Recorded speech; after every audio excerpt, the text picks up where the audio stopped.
So, hello and welcome to the Triple Crown Wargaming Studio, where today we're going to have another of our deep dive videos, this time featuring the Bretonnian army book. Beautifully modelled by James there. So the deep dives, they're a series of videos dedicated to the competitive analysis of every army book and supplement in Warhammer Fantasy 8th edition. In this video, as I say, we'll be breaking down the Bretonnian army book. So we're going to look at the army special rules, their virtues, their unique magic items, and analyse each special character and unit choice with our dedicated competitive rating system. If you are looking for the ultimate guide to building a competitive Bretonnian army, then you have come to the right place. So let's get started. So the video today will be broken down into 5 distinct sections. First of all, we're going to outline how the rating system works. Then we'll go through the army-wide special rules. Next, we're going to go through the special characters and unit ratings, followed by the analysis of the army-specific magic items and virtues. And then finally, we're going to discuss some sample army lists, both in a non-comped environment and within the framework of the Triple Crown comp system. So without further ado, let's get cracking. Let's do it.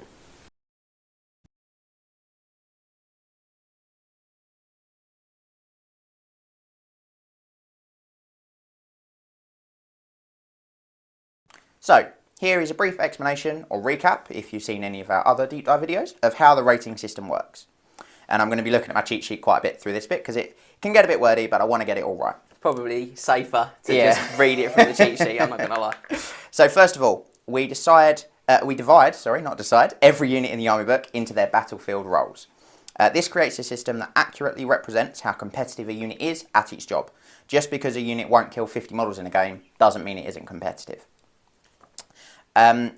The battlefield roles then are as follows. These are what we divide each unit into. So first of all, we have battle line.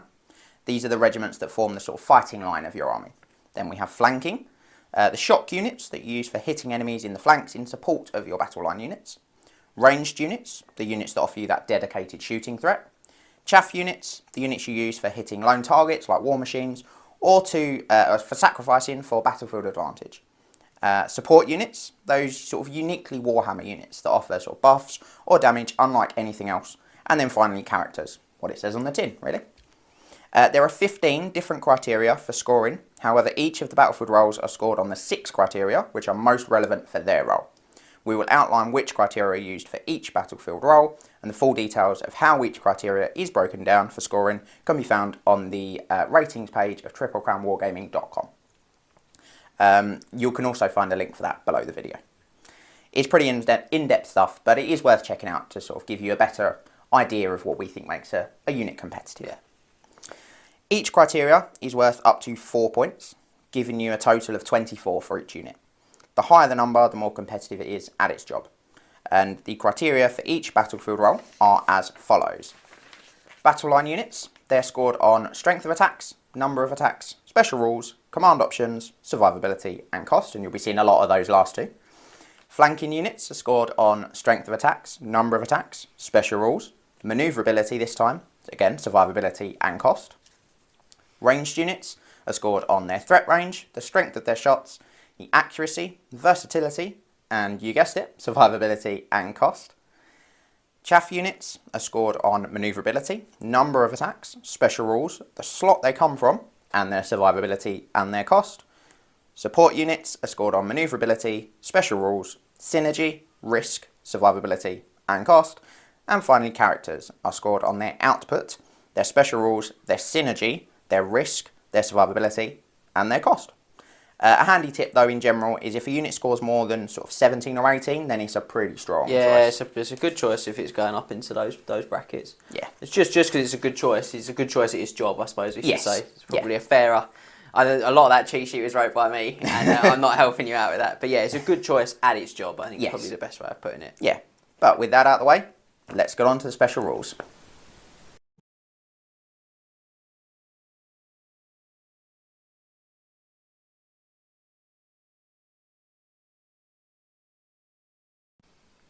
So, now the formalities are out of the way, let's deep dive. In the Bretonnian Army book, there aren't any sort of army-wide special rules per se, as the similar types of things you'd find in the 8th edition army books, but that is just because it's, 2 editions old? 6th edition army book? Yeah, it's an old one. However, in this section, we are going to look at Pure Breed Warhorse, the Lance Formation, the Vows of Bretonnia, the Blessing of the Lady, Aura of the Lady, and Devastating Charge. Now, it's worth noting at this point that while Devastating Charge is not a rule in the army book, and it's only added in the Triple Crown GT comp pack, we feel it affects the army so significantly that it's definitely worth including in the ratings. Quite a lot of people are actually doing the Devastating Charge in Bretonnias now as well. Either using it for their own events or just in their sort of local gaming clubs. Yeah, or just using the pack or a version of the pack. So it definitely feels like a rule that was made for them, doesn't it? And definitely. I think we'll cover that a bit more in depth. But what are we starting with, Scott? First up, we're going to take a look at Pure Breed Warhorse. Now, essentially, this allows all models with this special rule to ignore the movement penalty for their barding. All Bretonnian Knights have this, which means anything that's mounted can move a minimum of 8 inches a turn. It's really nice, helps distinguish them from sort of Empire Cavalry, things like that. Elf Cav have a similar rule, don't they? High Elves have, they have Ithilmar barding. Because you always say I always say it wrong. They have Ithilmar barding, which doesn't count as barding. And Dark Elves and Wood Elves have fast cavalry horses and access. I mean, Wood Elves don't, but Dark Elves have access to super serial saves without barding their steeds. So, but yes, it's the only human cavalry which can ignore their barding. The steel standard lets you ignore your barding, but again, you've got to pay for that. So the fact that I get this sort of built in is nice. It's nice. Look, it's a helpful little rule at the end of the day. Yeah. It's certainly nice when you've got random charge distance. You know, the more you're adding, the better. Yeah, definitely. Overall, then, pretty good. Yeah, you love to see it. Next up, the Lance Formation, probably the most sort of uniquely Bretonnian thing in Warhammer, really. And this allows units of knights to form ranks of 3 models wide instead of the usual 5. It also allows all knights in the front rank and on the side of each subsequent rank to attack as if they were in the front rank on a turn in which they charge. So when in the Lance Formation, any characters must be placed in the front rank, displacing any command models in the unit to the second or subsequent ranks, unless that character is a damsel or a prophetess, in which case she can be placed in the centre of the second rank or subsequent ranks if there is already a damsel or prophetess in the second rank. And the knights then sort of form up protectively around her, which is quite cool, quite themey, how they'd be like protecting their damsels, their prophetesses. Took almost no explanation, that, did it? Yeah. not difficult at all. It's great, isn't it? Let's be honest. It's really good way of getting the most out of your knights, and especially the most out of that Devastating Charge. Gives you that tight frontage as well, which I think means you're not getting hit back as often. I think it's you'd be mad not to form them up in it. I think any army that got that rule given to them, they would definitely 100% use it all the time. Be using that in every round of the game. But the only thing I'd say, a caution with it, is that you do get deep. Yes. You get real deep, real quick. Like we've got like a 9 model unit on the table there of knights, and that's already sort of what you're looking at, 150 mil deep. Yeah. So you're not talking about having a lot before that unit is chomping up sort of 6 inches of depth. And I mean, to be honest, big. I normally run at least 12 to sort of 15. Yeah, you like big units. I do, yeah. So you're looking at sort of 4 or 5 ranks deep, which I mean is good for your rank bonus because you do count as each rank in combat. But it can make manoeuvring a little bit difficult, especially in the early turns when you're a bit chawed up in your deployment zone if you've sort of stuck around some terrain or something like that. It kind of carries some of the same problems the Horde can carry. Gives you that fantastic output, but in a sort of different front. Yeah, it's just turning the Horde on its end basically. Yeah. But you still get those issues with it having to physically wheel around stuff. So, but I mean overall, it's a great formation. I think it's fair to say. Yeah, definitely. The characters having to go in the front rank is. He's actually can be quite good because if you pack the front rank with really survivable characters, they can't actually attack your knights because they're still only in base contact with the front rank, even though all the sides of your subsequent ranks count as having gone in as well. They count as being in the front rank, but only for their attacks, not to be attacked back. Yeah, so it's pretty spicy rule. Yeah, I like it. And it makes them look very different to everything else. As soon as you see an army on the table, you're like, oh, that's Bretonnians, because they're 3 wide. Yeah, it just looks cool. Yeah, it really does. So, next up then, we're going to look at the Vows of Bretonnia. So, some units come with these, and generic combat characters can purchase them, or some of them. But they give the character or unit a different special rule or rules, depending on which one they have or purchase. So, because of that, we've treated them as an army-wide special rule type of thing. The first one we're going to look at is the Peasant's Duty. So all peasant units have this, so that's men-at-arms, mounted yeomen, peasant archers, battle pilgrims and the field trebuchet.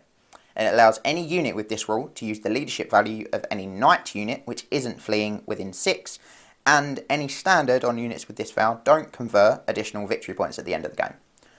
It's not bad. I think it's good. Yeah, it's probably not game breaking, though, especially those extra victory points for the standard. It's probably not going to make a huge difference. The peasants are still rubbish at the end of the day. They're still sort of weapon skill 2, they're still toughness 3, so they're not incredible. It's all right though. Yeah, it is okay. The leadership, allowing them to use knights leadership within 6 is helpful, especially on sort of in bigger games where you're more likely to be outside of 12 inches of your general.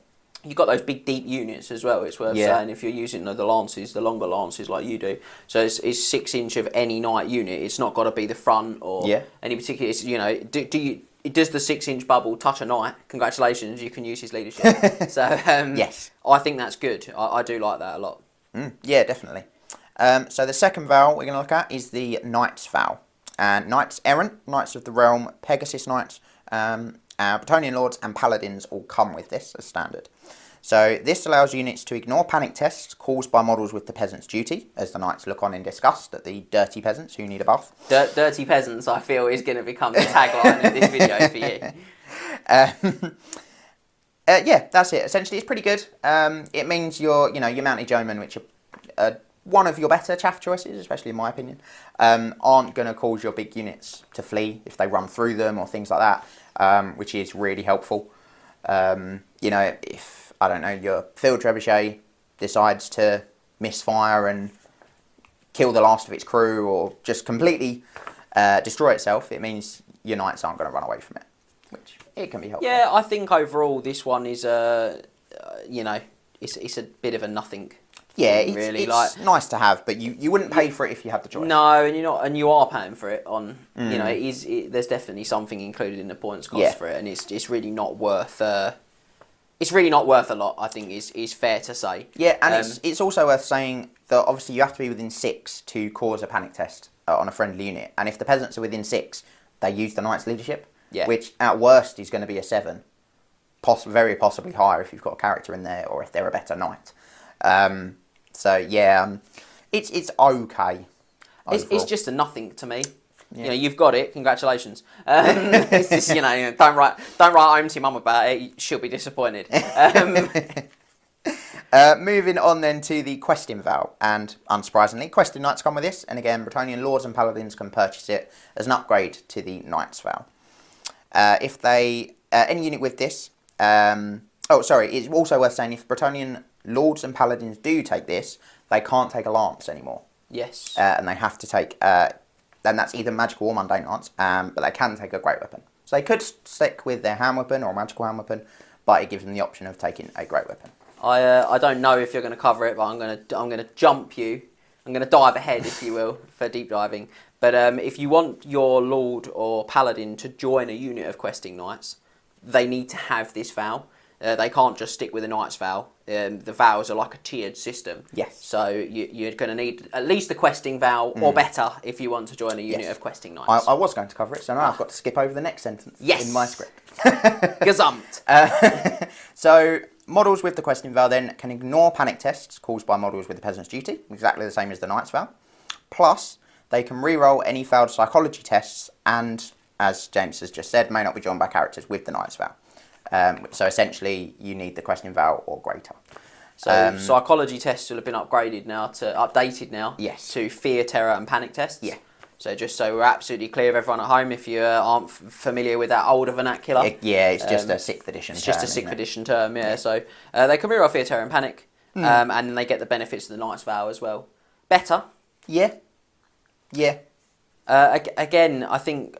You're not a huge model count army. No. So there's two sides to this coin. I think the first side is, this is great because the last thing you want is your units running away or getting battered in combat because they failed a fear check when you're already starting with lots of quite expensive models.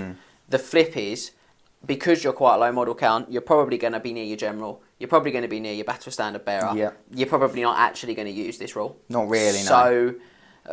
Again, it's one of those ones that I think comes up more in bigger games. Yeah, I agree. Because you're more likely to not be within 12 of your general and or your battle standard bearer, so they can sort of operate more on their own. Yeah. In those sort of terms. Yeah, and I think you're right. I think it's one of those so I think some armies scale up really well the bigger the game gets.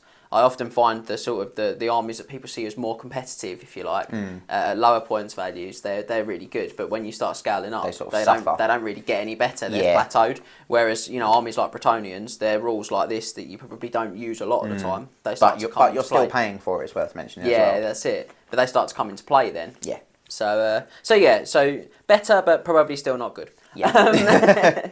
And the final Val then for the Bretonnians is of course the Growl Val. And as you have again probably guessed, Growl Knights come with this Val. And as with the Questing Val, Bretonnian Lords and Paladins can be upgraded to have it. Also similar to the Questing Val, units with the Growl Val cannot be joined by models with the Knights or the Questing Val. So if you want a combat character in your Growl Knights, then you need to give them the Growl Val. It's worth mentioning at this point that the Damsels and the Prophetesses don't have any of the Vals, but they can join any Knight unit. So they don't have to worry about that. You can put them in wherever you want. I mean, you could put them into Mounted Yeomen if you wanted. I'm not sure why you would. To take their fast cavalry away, obviously. Obviously. I mean, so what you get for this is two definite benefits, in my opinion, and one that's a benefit 9 times out of 10. But on that one time, it will really hurt you. Because realistically, your Growl Knights are your biggest sort of combat punch in your army. And you're probably your most reliable combat punch as well. So, first up, you get Immune Psychology. Really good. You can't flee, but then when we cover some of the other rules later, you're probably not going to want to flee anyway. Yeah. So Immune Psychology is actually a benefit because it's guaranteed. It's guaranteed. Yeah. They won't run away if they're panicked. They won't fail fear. They won't run from terror. Anything that's a guaranteed is a good choice. Yeah, 100%. And then the second is that no matter if you pray or not, which we'll get onto again a little bit later, the Growl Knights always start the game with the Blessing of the Lady, which is excellent. Yeah, really good. I mean, we'll discuss very shortly, but you're probably going to pray anyway, but it's a nice to have. Yeah. It gives you a little bit of flexibility. The final effect that's sort of good 9 times out of 10 is that all of their attacks count as magical. So, obviously, I think everyone who's played vaguely competitive Warhammer will know exactly that 1 time out of 10 when it's not going to be helpful. But, it's basically apart from if you face High Elves and then put them into that unit with the Banner of the World Dragon, it's a good rule. Which, to be honest, you deserve what you get if you do that. Yeah. Yeah, just don't put the Growl Knights into it. No, I mean, I've got to say this. I say this a lot when we're chatting about Warhammer, sort of, not always on camera. But I actually think Bretonnians are really quite good against High Elves. And I think that I see a lot of people that are like, but my Growl Knights can't battle like the Banner of the World Dragon unit. I'm like, it's probably going to be their best unit. You are very silly for wanting to kill that with your best unit. Because your average core units will do a good job of killing a lot of those models. Yeah. And they're just as survivable as Growl Knights when they go into something like White Lions or Phoenix Guard. So... And crucially, Knights of the Realm are already strong enough on the charge to win them on a 2. That's it. So you don't need that extra point of strength from the Growl Knights. No. Ultimately, you're actually better to use your poorer Knights to do that. And then let your superior Knights, your Growl Knights, kill their core units, their other... perhaps their Silver Helms if they've gone for Knights. I mean, they will rip them apart if they get the charge. So yeah, they will. I think there's some both ends. So I don't particularly see the magical attacks as a negative. I totally understand your position on it because I think that it means you've got to consider something when you play that you wouldn't have to consider ordinarily. Yes. So, definitely. And it's also worth noting if you put this on a character, the Growl Val, they're probably going to have a magic weapon anyway. Yes. So that one time out of 10, it's already going to hurt them, so there's no downside for them having the Growl Val as well. I definitely think overall, though, this is you take this Val on a character if they're going to join Growl Knights. I probably don't if they're not. I'm pretty sure this is 34 points on a Bretonnian Lord. Have you got that on your cheat sheet? I think it's 28. Okay. I mean, you have the book. I've got the book. Let's check the book. I think it's 21 for the Questing Val and 28 for the Growl Val on a Lord, and Paladins are about you would know 8 more points than cheaper, me. I think. So, okay, I can't see it. Growl Val is 28. So yeah, you're spot on, and I was incorrect. But 28 is still a hefty amount of points. It is a lot of points to spend. Yeah. And if I'm not joining that Lord onto a unit of Growl Knights, the only exception is to be because you can have a higher level of Val, as it were, and join a lower level of Knight. So you could have the Growl Val and join, say, Knights of the Realm or Knights Errant. The only exception to what you were saying is if you want a specific piece of equipment. And some of the equipments are sort of Val specific. So that is the only and I definitely think we'll definitely cover this later. Yes. I'm going to say definitely again because I said it twice. Let's just have 3. But if you're going to take those vows, you really should be considering those pieces of vow-specific equipment. I think you'd be mad to spend the points and not do it. You're going to find a theme through this is that maximising your every point you spend 100%. is so important with a Bretonnian army. Yeah. So, if you're going to spend on the Grail Vow, when we look at Grail Vow specific equipment, you're going to want your head checking if you're not seriously considering it. I'm going to be straight. So, yeah. So that is a very fair point. Yeah. And that is all the vows then for Bretonnia. Next up though, we're going to look at the Blessing of the Lady. Now, all models with either the Knights, Questing or Grail Vow have this rule, as well as Prophetesses and Damsels. It also affects their mounts, as long as the rider is affected.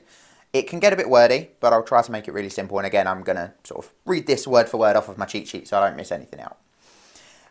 Essentially, you get the choice to pray at the start of the game after you've deployed. If you do, then you give your opponent the choice of whether to go first or second. You do not roll for it. If you have prayed, then all models affected gain a 6+ ward save. Or, if the strength of the attack is 5 or higher, they instead gain a 5+ ward save. You may think that as an army with an almost universal 2+ armour save, that a 6+ or sometimes 5+ ward probably isn't worth it. Most of the time against those low strength attacks, your armour saves will be enough. But against those high strength attacks that are enough to drop your army to a armour, even to a 5 or even a 6, or completely ignore it, it can be a lifesaver, literally. It is possible to lose the blessing during the game, even if you've prayed. So there's a few reasons for that. First one is fleeing for any reason, which is why models with Grail Vow being unable to flee isn't the end of the world. It's the end of the world, yeah. And the other is by refusing a challenge if you were able to accept one. This does affect champions of units who normally wouldn't have to accept a challenge, but it is worth noting you don't have to issue the challenge. You just have to accept it if it is issued. So that's not too bad. It's also worth noting that Bretonnian Knights get champions for free. They do. Their command is pointed a bit weirdly. Yeah. But generally it works out cheaper because you get the champion for free. Yeah. So that's good because, that's what champions are invented for, to keep hold of your Blessing of the Lady, in my opinion, whilst your Bretonnian Lord hopefully cleaves like a bloody swathe through the enemy unit. Yeah. If there are multiple characters in the unit who could have accepted the challenge, then if you decline, then all of them lose. All of the units involved lose the Blessing of the Lady, which is not good. Again, army list building wise, it's well worth thinking about that as well, and thinking, do you want to have a paladin or something like that is your sort of dedicated, accepts a challenge. I'm going to accept the challenge. Yeah, that might be a very particularly survivable paladin, or you might go the other way and make him sort of try and make a death machine to deter the challenge. But either way, I really think this is the rule for this army. Yeah, it really is fundamental to how Bretonnians work. Without it, they just don't compete at all. We've just got to keep referring back to making every point pay, And you are paying for this at the end of the day. Yeah, you are. It's definitely in your points cost. You really need to make every point count. 100%. And this is one of those rules that does that. Yeah. So the penultimate special rule then for the Bretonnians, much shorter, this one, is Aura of the Lady. And this is just for Damsels and Prophetesses. This gives Damsels magic resistance 1 and Prophetesses magic resistance 2. So it's worth saying Damsels are the hero level wizards, Prophetesses are the lord level wizards. Yeah, really good. Synergises really well with the ward saves from the Blessing. Yep. It means you don't have to worry about spending any of your magic item allowance on magic res on any of your characters realistically. Yeah, I mean, just really good. It's just good, yeah. Overall. I mean, there's nothing to say about it. They definitely pay for it in their points again, and that'll be a recurring thing that we discuss, is that they definitely pay for it. But magic resistance is a good rule, and especially because they are always in the second rank. They're always in the middle, so they can't be attacked easily. No, really, really helpful. It's good as well if you go with the on foot option and drop them into the bunker. We'll look at some other options later, and we'll try to remember to mention the magic res in amongst those options too. But yeah, magic resistance is a good rule, and anything that's got it built in, like Scott says, means you can combine other items and other pieces of equipment more easily with their magical item allowance. It's great. Use those talismans that you don't normally use because you're going for magic res, or reward save, which again they come with, so you don't need to spend their points on it. Yeah, it's good. It's good stuff. We like that. We do. So, on to the final army-specific rule then, and this is the one that we add in the Triple Crown GT Compact, and that is Devastating Charge. So in our pack, this is given to all Knights Errant, Knights of the Realm, Questing Knights, Pegasus Knights, Grail Knights, Bretonnian Lords, Paladins, the Green Knight, and Leon Kerr. So because Knights on the flank of the Lance formation fight as if they were in a fighting rank, then they can fight with more than one attack. Meaning essentially you double the output of your Knights. Unless they're Grail Knights. Unless they're Grail Knights. And which you only increase it by a third. Oh no. Oh no. I mean, yeah, it just makes them real huge damage dealers. Yeah, they still suffer with the same problems they've always suffered with. They don't hit super regularly. And they don't have much access to don't really access reroll to hits. Yeah, not a great deal. So, you know, but it's proved to help them compete, I think it's fair to say. Yeah. And there have been a lot of other events that we've seen using it and doing it. And, you know, obviously it's something that seems consistently popular in the community now, and that's really cool. Yeah, really good. And it's not made them, or we've not found anyway, it's not made them absolutely game breaking. Like, they've not been running rampant across the top tables of the GT since we added this. No. It's just made them perform much more consistently. Yeah, it makes them better at the thing they do. I find often when people talk about like changing rules, and we're really averse to doing it. Yeah, we don't like doing it. We're big at sticking with what comes out of the box. This is, you know, might feel like quite a big change, but I think if you are going to ever tinker, and this may be my personal philosophy, maybe I'm crazy, but you need to be really careful about changing the fundamentals of an army. This rule adds to the fundamentals of the army in that it gives them more attacks, it makes them more offensive on the charge. Now, I've seen people do, you know, Grail Knights get a 4+ ward save. I've seen that at events, and I'm like, from the Blessing of the Lady all the time. And I'm like, that fundamentally changes the army. It makes them a super tank unit that actually are best employed just to throw in and leave. Because they're not going to die. And let them grind it out and maybe drop a bit of beast magic on them to make them strength 5 base. Lovely. But that's fundamentally changed the actual function of the list. Whereas this doesn't. This is purely improving what they do, which is charge and smash stuff up. Yes. Yes, so, absolutely. But yeah, overall, like we were saying, it's a really good rule for them. It really fits with them well thematically as well as actually working well in the game. Definitely feels like it was written for them, doesn't 100%. It, when you look in the rulebook. Because there's like less than a handful of units that actually have devastating charge in 8th edition. And one magic item that gives it to you. I want to say 2, but I can only think of one. Which is Wild Riders. The one we all know has it. But yeah, I mean, if you haven't tried that out as well, it's well worth saying. Have a chat with your friends. You know, perhaps download the Triple Crown GT comp pack, or we do the same in all of our narrative event packs as well. So if you fancy something a bit more sort of fun, I suppose, around the edges, download that, have a play with your friends, see how you find it. Honestly, it makes a huge difference to them, but it doesn't make them game breaking. No, not at all. Bit of unison there, but not at all. On that note then, that is all of the army-wide special rules. We are going to move on to special characters and unit ratings.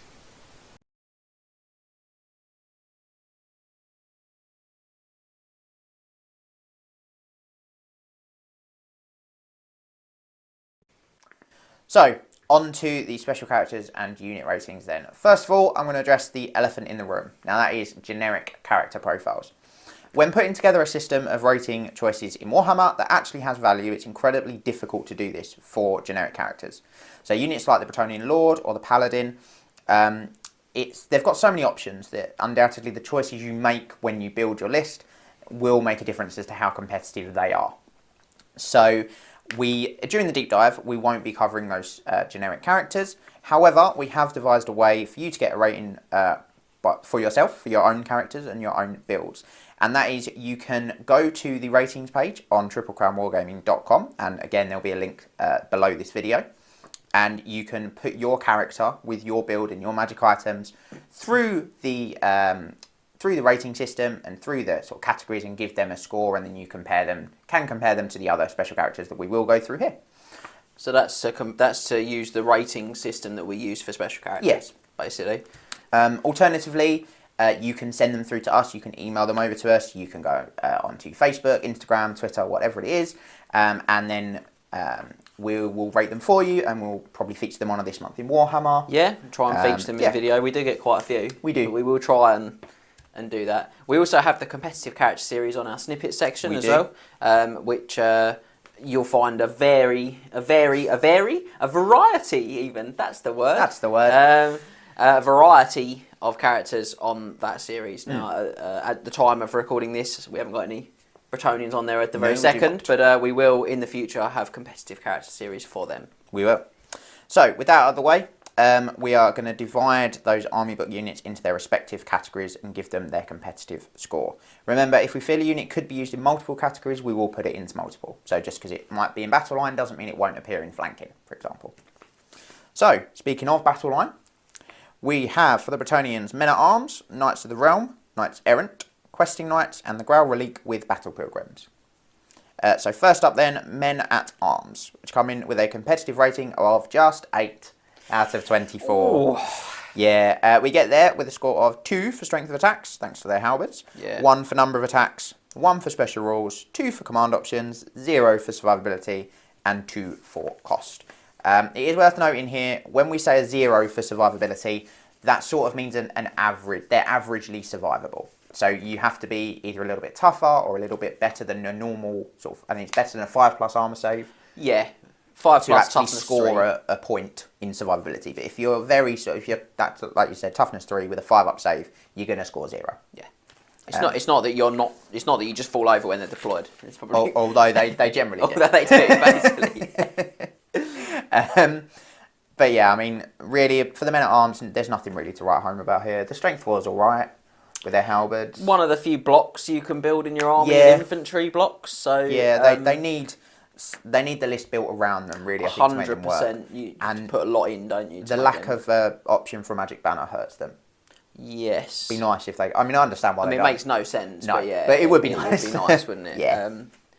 Yeah. Overall, not great. No, they're what they are, aren't they? Yeah. They're core. Yeah. That's a good point. Knights of the Realm up next, which come in with a competitive rating of 17 out of 24. So that's pretty high. It's worth noting at this point as well, for all of the knights, we are going to class them and their ratings as if they have charged. So that means they get the +2 strength from the lances, and it means they get the devastating charge. The extra attack as well. Yeah.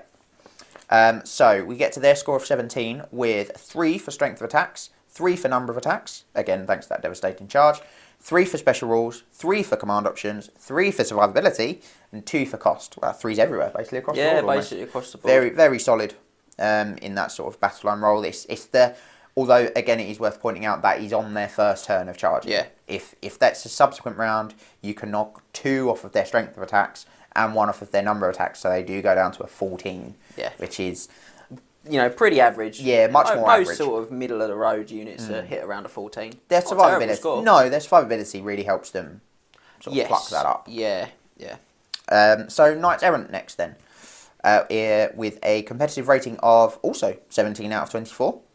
We get there with a score of 4 for strength of attacks, and that's because we're assuming that, as well as with charging, we're assuming they're going to have the errantry banner, which we will get onto later, but essentially it gives them an additional +1 strength on the charge. So only one unit in your army can do this, it's worth pointing out. Yes, and it can only go on Knights Errant.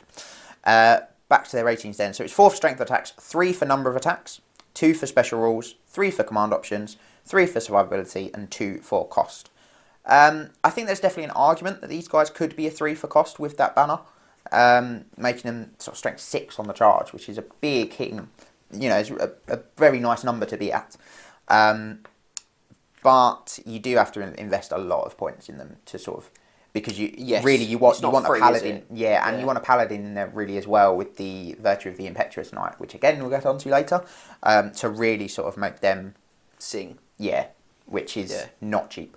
When you add it all together. I think that the synergy with them is important. They are, I think, to be fair, better employed. I know some people don't, and they do take lots of smaller units to them, but they have a rule whereby, if you're not too familiar with the book, they have a rule whereby they have to declare a charge unless they pass a leadership test. So it's a bit like Frenzy, but they don't get none of the upsides of Frenzy. Frenzy. They don't get the extra attacks. So I'm just, and again, only weapon skill 3, that does hurt them. I think, again, if we look at subsequent turns, suddenly they go from, what were they, 17? 17, yeah. They drop quite significantly. They drop by 13. 13, and if you didn't, well, the air entry banner is only on the charge as well, isn't it? So they drop by 4, which is a huge chunk down for them. Yes. And if they get charged, that's a huge problem too. Yeah. And those deep units with the lance can mean that happens. And again, we'll talk a lot about, like, you know, maximising every point. I definitely think if you're going to take the air entry banner, you want to take a big unit. Yes. Because you want to spread the definitely. price of that banner across as many models as you can. Yeah.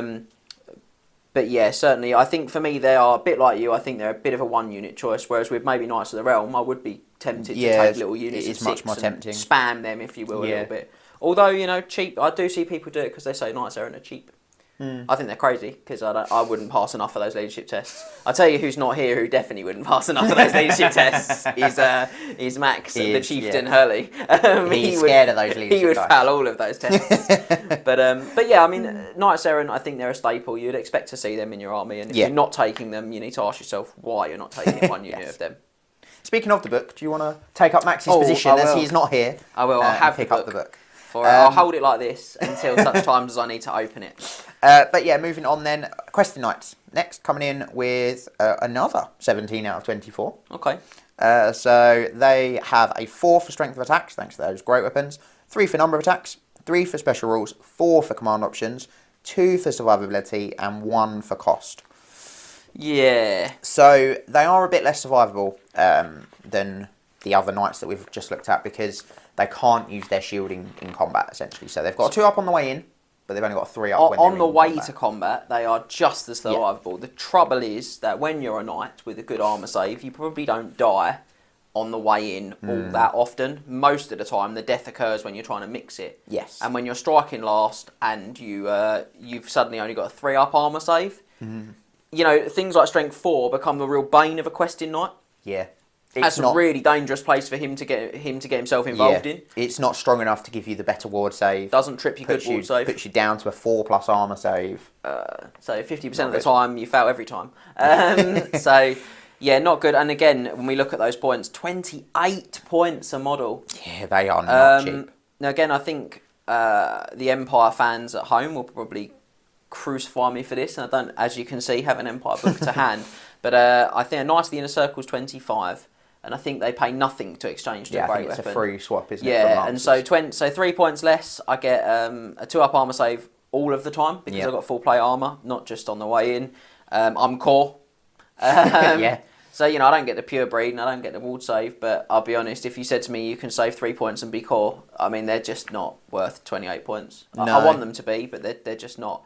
The only saving grace is that they only drop 1 point in subsequent rounds of combat off of their rating. So they go from a 17 to a 16 when they lose out on the extra attack from devastating charge. Yeah, because obviously they keep the strength from their great weapon. Yeah, which is really good. So they're probably better used than certainly I use them as a sort of, I throw them in and want to grind something down.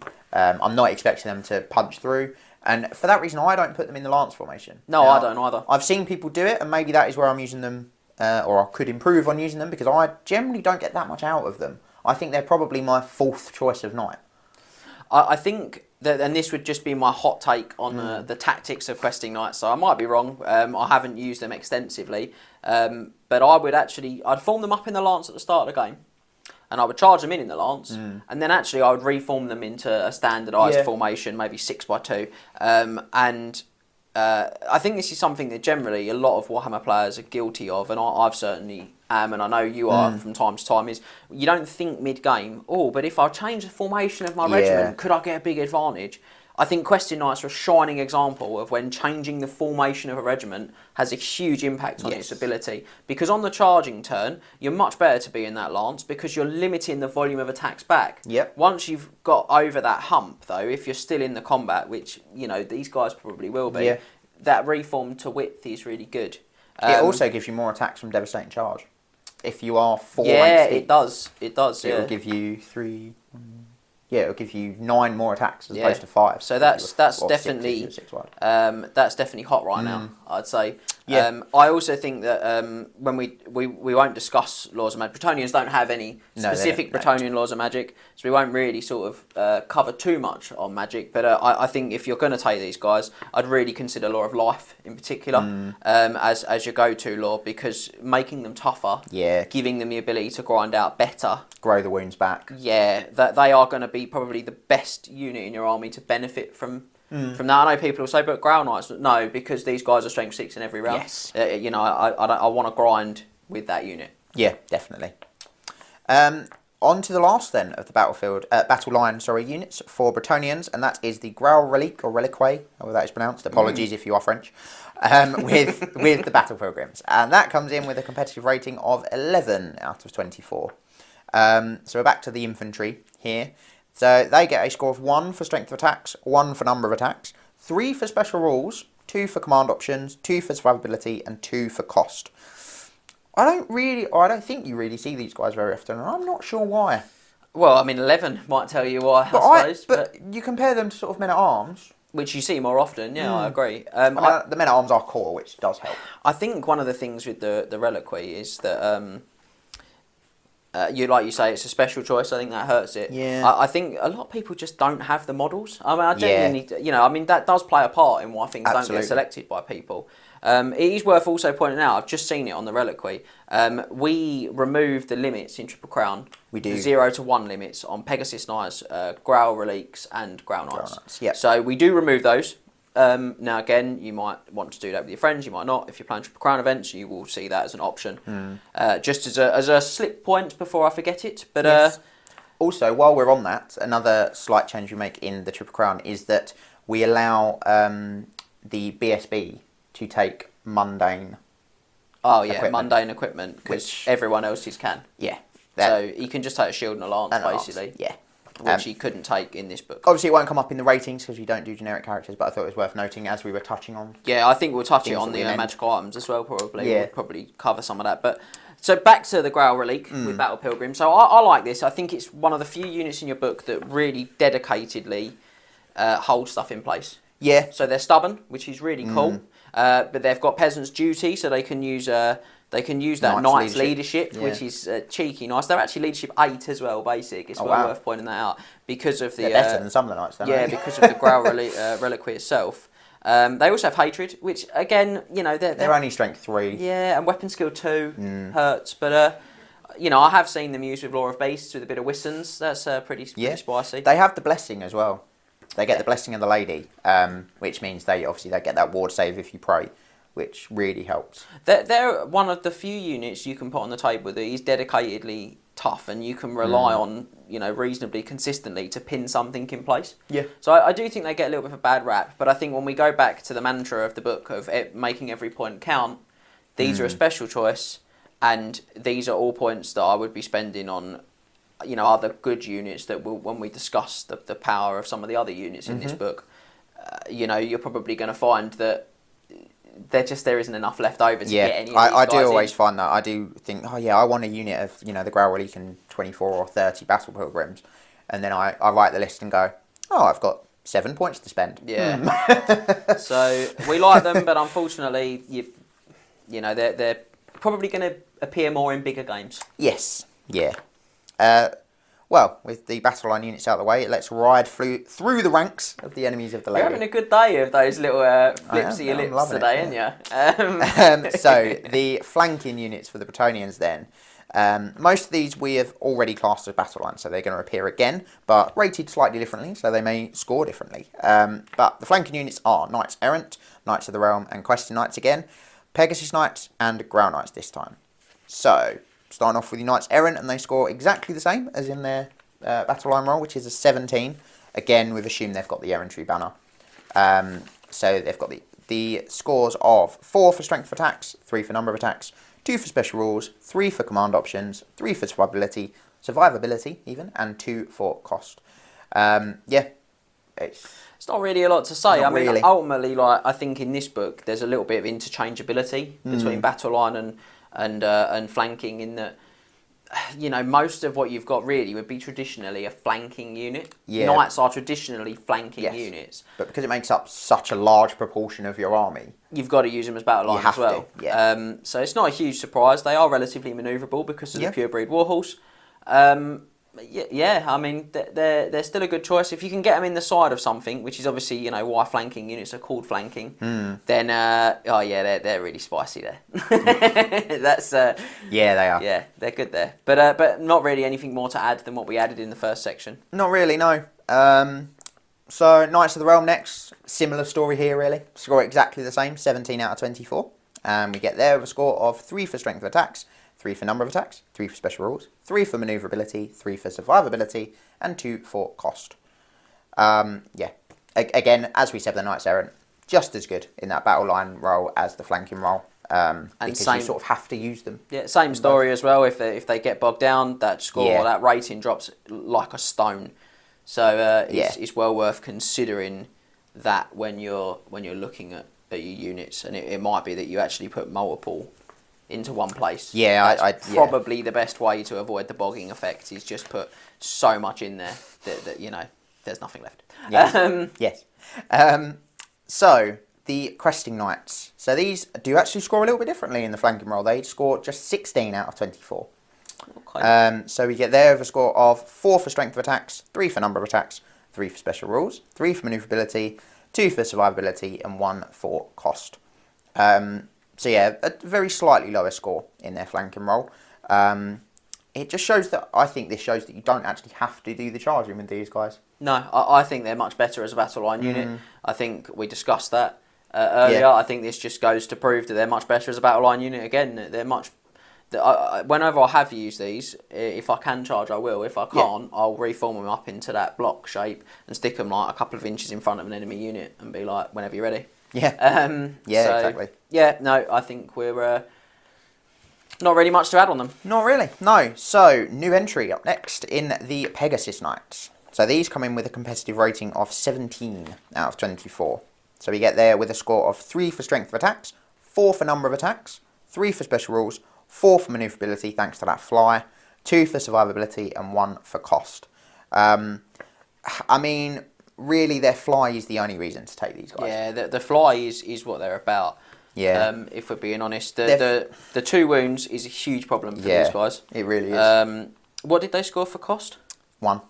Yeah, I think that's fair. I thought I'd heard 2, and I think 1 is the correct answer. They're just too many points. Far too expensive. For 2, if they were 3 wounds, I could see them being that cost.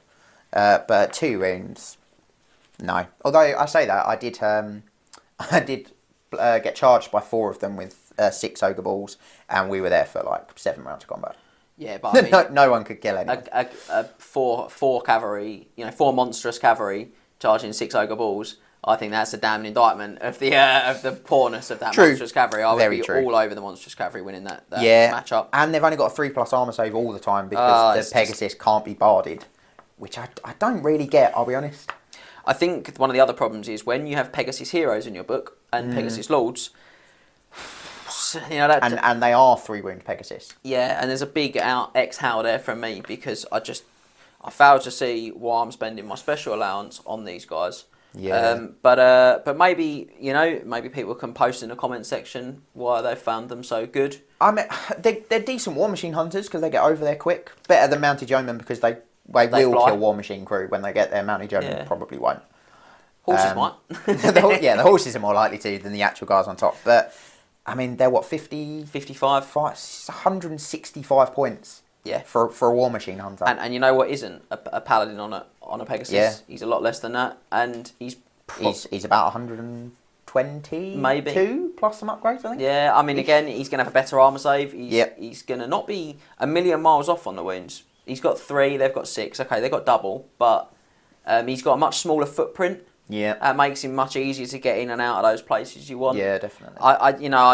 You hate to see him. Yeah, that's really all I can say. Definitely not the first guys on the team sheet. I'll be honest. I think the rating is very kind to them. And I think it's the fly and it's the number of attacks. It's the devastating stomp. charge and the stomp and stuff that helps them. Yeah. Again, that's another problem. They can't stomp on War Machines. So you know, their best role is to hunt war machines, and then effectively, if you use them in that hunting war machines role, they lose one off their number of attacks. Yeah. So, yeah. We're not a fan. Leave them at home. Sorry, chaps. Ladies as well. Sorry to you too. Sorry to everyone. We're all very sorry. Finally then, for the flanking units, we have the Holy Grail Knights, which come in with a competitive rating of 18 out of 24. Yeah. These are your ones, aren't they? Really? They really are. Yeah, so we get there with a score of 4 for strength of attacks, 4 for number of attacks, 3 for special rules, 3 for maneuverability, 3 for survivability, and 1 for cost. I think they're 6 points too expensive. 6-7 points. So if you don't have Devastating Charge, I can tell you that performance-wise, they perform about equally, statistically, to a unit of equivalent size of Dragon Princes, roughly. So if you look at it on those terms, Dragon Prince is 29. So he's 9 points more than that, which is a lot. And I think when you start factoring the Devastating Charge, I do think they get a lot closer to their points value, but I think they're probably 35 top whack. And what are they? 37? 38. 38. So I think whatever way you cut the mustard, even with the Devastating Charge, I think they are just a bit too expensive. Just a bit too expensive. That being said, though, in a book with such limited options, it's definitely not a reason to not take them. And again, like something we don't rank in the flanking unit role is the access to magic standard. So that's we don't consider command options to be a primary concern for a flanking unit, because, you know, good flanking units are often monsters, and it doesn't stop them being good flanking units. Realistically, they should only be in combat for 1 or 2 rounds of That's combat, it, so the flag probably isn't going to make too much of a difference. But I do think it's worth bearing that in mind with your Grail Knights too, is that they can take the sort of 50 point, which is the real gold standard, if you like, of that. Yeah. So, unfortunately, even though they are overcosted, you probably should be taking them. Yeah. And certainly when you get the Devastating Charge on them in our pack, 3 attacks each. Strength 4 basic. Yeah. Strength 6 for their lances. Weapon skill and initiative 5 as well. For humans, that's really good. Yeah, it's top tier, mate. Yeah, really is. So, they are very good, but they are pricey, and you will need to play with them in mind. Yes. All game. Yeah. You've got to think about them, because you don't want to give away those hefty points. No, they are a lot of points. And you're going to need to work very hard to make sure every point counts. And again, for me with these, it's I know a lot of people go life. They play the safe bets with life. When we talk about the Fan Enchantress, we'll talk about light in particular. Yep. That's excellent with Grail Knights. And certainly, if you're not going to take her, then Heavens, which I think often gets a bit of a bum steer, if you like. Yeah. You know, a lot of people sort of push away from it. They don't sort of rate the lore. I can understand that, but it sings when you're knight heavy. Yes. And certainly when you're re-rolling weapon skill 5, you're rolling 1s to hit, strength 6, rolling 1s to wound. That's 1 spell. Yeah. You know, making your enemy roll 6s helps you with your you're not getting killing blowed, which is not good when you're 38 knight. You also, with that first spell as well, if harmonic convergence thing is, you also reroll your 1s for your armour saves as well, on your 2-up armour saves, so really helps keep Signature them alive. spell, -1 to be hit for an enemy that you charge with the Grail Knights, weapon skill 5, -1 to be hit. Your warriors are Chaos and Nurgle now. Genuinely, I would think seriously about Heavens if I was taking a Grail Knight sort of heavy list. Yes. Overall then, Grail Knights, you love to see them. Yeah, you love to see them. You really do. So, moving on to the ranged units, and there's only a couple for the Bretonnians, and obviously it is those dirty peasants. First up, we have the Peasant Bowmen, and then the Field Trebuchet. So the Peasant Bowmen are our starting point, coming in with a competitive rating of 8 out of 24 to match their men-at-arms cousins. Compatriots. Yeah. So we get there with a score of 2 for threat range, 1 for strength of shots, 1 for accuracy, 2 for versatility, 0 for survivability, and 2 for cost. I don't think there's really too much to say about these guys. In the fluff, Bretonnians look down on the use of ranged weaponry, and I think most Bretonnian players look down on the use of Peasant Bowmen, if I'm honest. Yeah, I don't mind a unit with the braziers, flaming braziers upgrade, is it called? Yeah, Let me have a look. Is it just braziers? Yeah. I can't see it. Yeah, there it is, braziers. So this just means that the shooting attacks from the unit are flaming. It's 5 points, half the cost of the Banner of Eternal Flame. Yep. So that's quite nice. Which they can't take, because they can't take a magic banner. And when we look at the trebuchet in a moment, I think the opportunity to shoot these guys first, sneak the regen save off of something that you want to say trebuchet, like a big unit of trolls, or like that. chimera, help abomination, yeah. You're unlikely. Particularly help it because then you can't get back up. Yeah, you're unlikely to sneak the wound, but if you do, and certainly against trolls, you're not that unlikely because they're only toughness 4. I mean, you've got to hit first. Well, you might hit. Yeah, but they're BS3. They're okay. Yeah. They're probably 5s for long range. Yeah, I don't mind it. I don't mind them. Maybe. I think they're okay, but they're not going to set the world on fire. Don't build your army around them. No. Don't take like 30 of them. But if you're going to go with the double double field trebuchet, then I think they're worth considering. I mean, yeah, they're cheap. 10 of them with the flaming brazier is 65 points. Yes. I think they're 6 points each. 65 points. And they come with defensive stakes as well. Yeah, so that negates any charging bonuses from any unit that charges them in the front if they don't move at all. So that's wheeling, reforming, anything like that. It's okay. Yeah. But yeah, not much else to say, I don't think, on the Peasant Bowmen. That when they die, they don't make your knights panic. There you go. Yeah. So onto the field trebuchet then, coming in with a competitive rating to match the Grau Knights of 18 out of 24. So we get there with 3s almost across the board, basically. 3 for threat range, 3 for strength of shot, just 2 for accuracy, 3 for versatility, 3 for survivability, and 3 for cost. I mean, at first glance, it doesn't look sort of like a particularly impressive unit. It's a stone thrower for 90 points. Yeah, seems about fair. 90 points is possibly a little cheap for a stone thrower.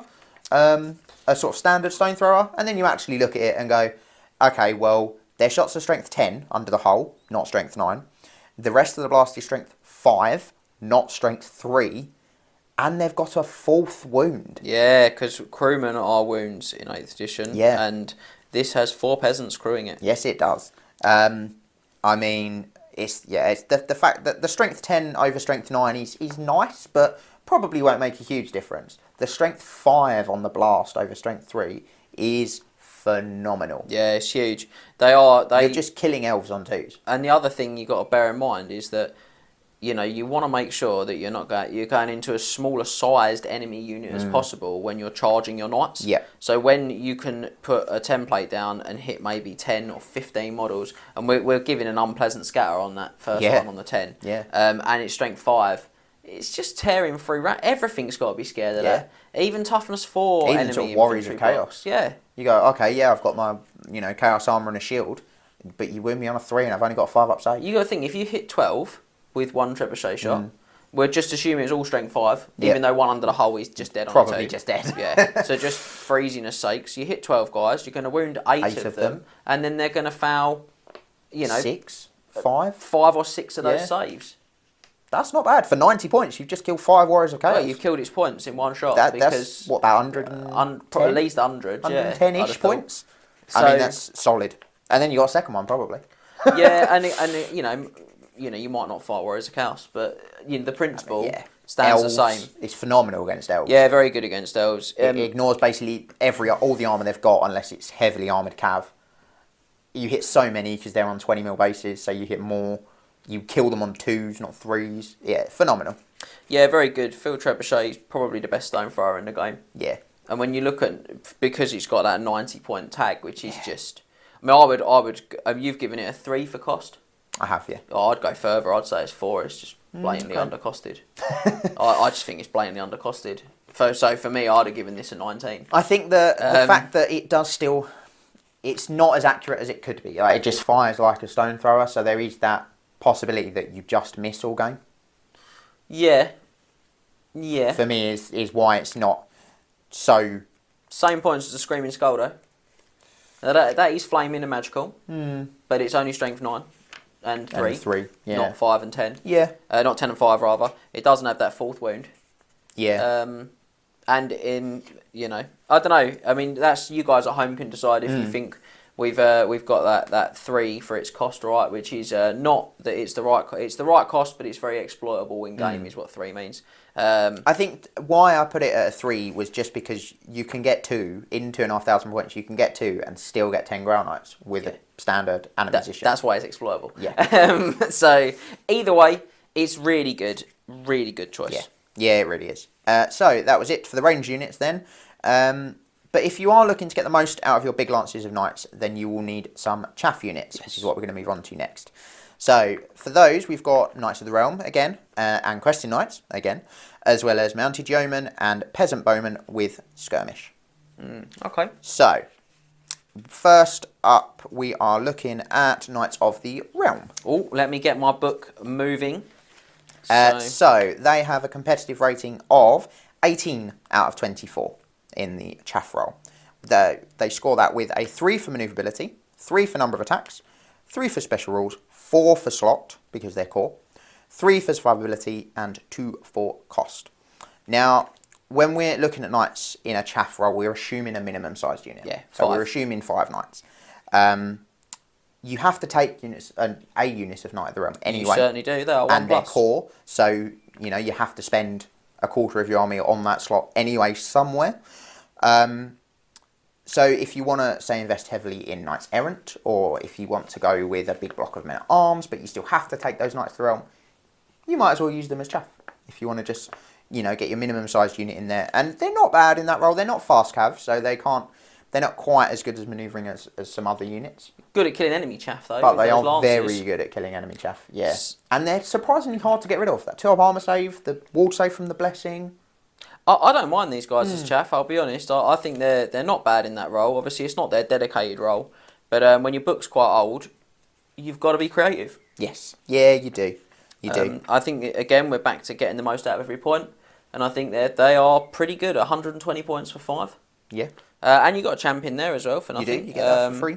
And I might even stretch the 8 points to a musician. Yeah, I probably would. If I'm being for honest. 8 points, why not? But yeah, I mean, overall, I'm not surprised. Core being the big factor here. When we look at chaff, slot is a big driving factor in chaff. And Knights of the Realm are probably, because of their slot and because there's nothing better sort of in the slot, yeah. They are maxing the points on that. They are, yeah. So next we have our third showing for Questing Knights, and they're coming in with a competitive rating of 14 out of 24 in the chaff roll. So we get there with a score of 3 for manoeuvrability, 3 for number of attacks, 3 for special rules, just 2 for slot, 2 for survivability, and 1 for cost. So slightly lower score than in both of their other roles, but by no means a terrible use for them. I know you included these because a lot of people do use them at Triple Crown events in that chaffy role. Yeah. And I do wonder if part of that is because they're a +1 choice. Possibly. If you take a unit. But I think they're pretty terrible at this role, I'll be honest. See, I think they're quite good at it because they are going to kill basically any other chaff unit you put them into. They're again quite hard to get rid of because they're just as survivable as a Knight of the Realm outside of combat. Yeah.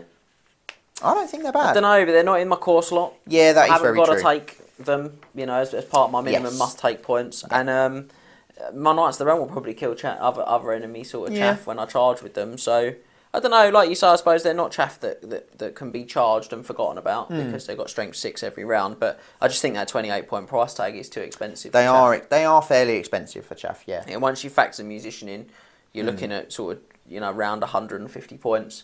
It's quite a lot. It is. It is, considering you can get 10 of our next chaff unit for 150 points. Oh, let's move it. And they are the Mounted Yeomen, which are really your sort of quintessential chaff. Yes. They're your fast cav.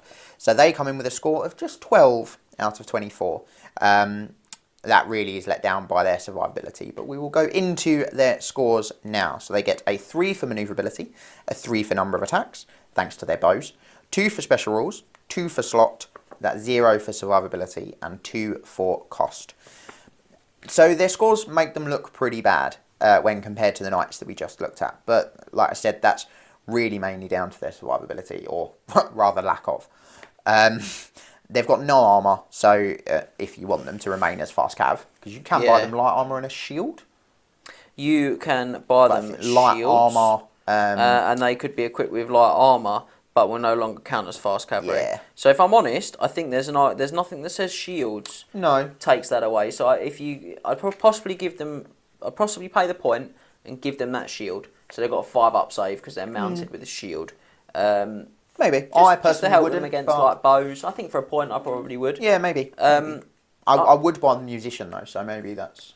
So I probably wouldn't want to, because I think they're 82 points for the musician for 5, something like that.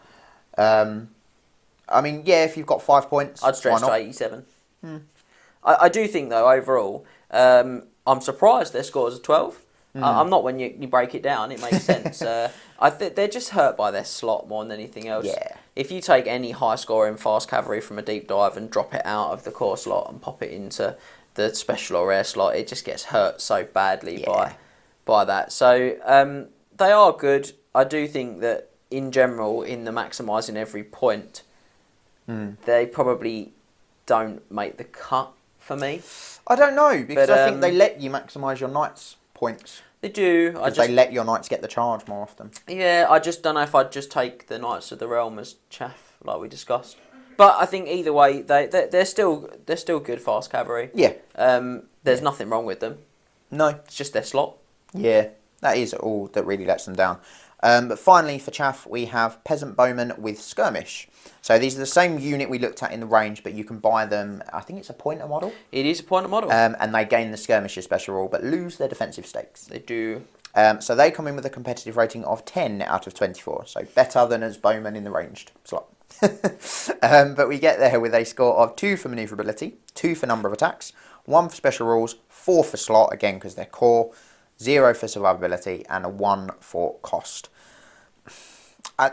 Maybe the 1's a little harsh for cost. I think the 1's a little harsh for cost. But I think when you compare them to what else is in the book, they're not fast enough to act as good enough chaff. So I don't know why. So if you're paying an extra point to make them, I think, 7 points a model, that just feels like you're paying points for nothing. Because even if they march, they move as fast as a knight does when he's moving normally. Yeah, I think if you want to take an aggressive attacking Bretonnian army, these are a pretty terrible choice. Yeah. I think if you're going to go the other way though and go maybe a little more defensive, I don't think they're a bad chaff choice. Yeah, maybe if you go with sort of big block of men at arms or a big block of battle pilgrims. Certainly if I'm going to take double trebuchet and maybe try and sit off a little bit and counter charge with maybe fewer sort of slightly more punchy units of knights, then I'd consider them because I'm less likely to want to go forward aggressively, and so they won't get left behind. But I think you're absolutely right. They are very slow in an army that's made up of generally, high percentages of cavalry. Yeah. So I'm not sure there's much else we can do there. I think weirdly they can still take the brazers. Yeah, it just seems really odd. Imagine one of them just carrying that around with a very thick pair of gloves on. Still carrying the torch for Peasant Bowmen, you could say. But certainly, so again, that's all right. But yeah. But they are core, and you've got to spend those points on something. Yeah, that helps. Yeah. So just one more battlefield roll to go then, as the Bretonnians don't have any support units. So moving on to characters, and there's just 3, considering it's such an old book. Just to touch on that, they don't have any support units. That's a real shame, isn't it? I think if you look at pretty much all the other books have at least something that can be kind of described as support, and I think that possibly helps to allude us to some of the problems that Bretonnians have in that flexibility of their army isn't really there, and those support units, they're often the thing that can really change the dynamic of an army. So really give it something it's missing. Yeah, that is a shame, but I think I'll let Scott move us forward. Moving on, so the 3 characters they do have are the Green Knight, the Fey Enchantress, and King Luon Leon Kerr. And where are we starting, sir? First up, we're going to start up with the mythical Green Knight. Okay, I've gone too far. Who comes in with a competitive rating of 16 out of 24. So we get there with a score of 3 for output, 4 for special rules, 1 for synergy, 1 for risk, 4 for survivability, and 3 for cost. Boo. I think you think it should be 4 for cost. I think he's a 4 for cost. I think he's sick. I mean, it's worth saying, generally combat characters always score 1 for synergy and risk. Definitely for risk, because they have to actually get into combat to do anything. I also think, as much as I'm being like, I'm booing because he always does well against me, he is a 3 for cost. There's no doubt he's a 3 for cost. He's got some serious drawbacks that do quantify his points. But he is only 275 points. Yeah, he's exploitable. Yeah, 100%. But he's not too cheap because of those obvious drawbacks, which I know we're going to touch on. I mean, he's pretty much the same as a seriously tooled up Bretonnian Lord. Yeah, he's better weapon skill. So he's weapon skill 7, he's strength 4, toughness 4, 3 wounds, initiative 6, 4 attacks, and a leadership of 9. Yeah, and you've also got that incredible versatility from his Dolorous Blade. It certainly is. Which is either +2 strength or +d6 attacks. And you choose at the start of every round of combat. It is, yeah. You never suffer. It's never a bad matchup for this boy, really. In that sense, you strength 4, isn't he? Basic. Yeah.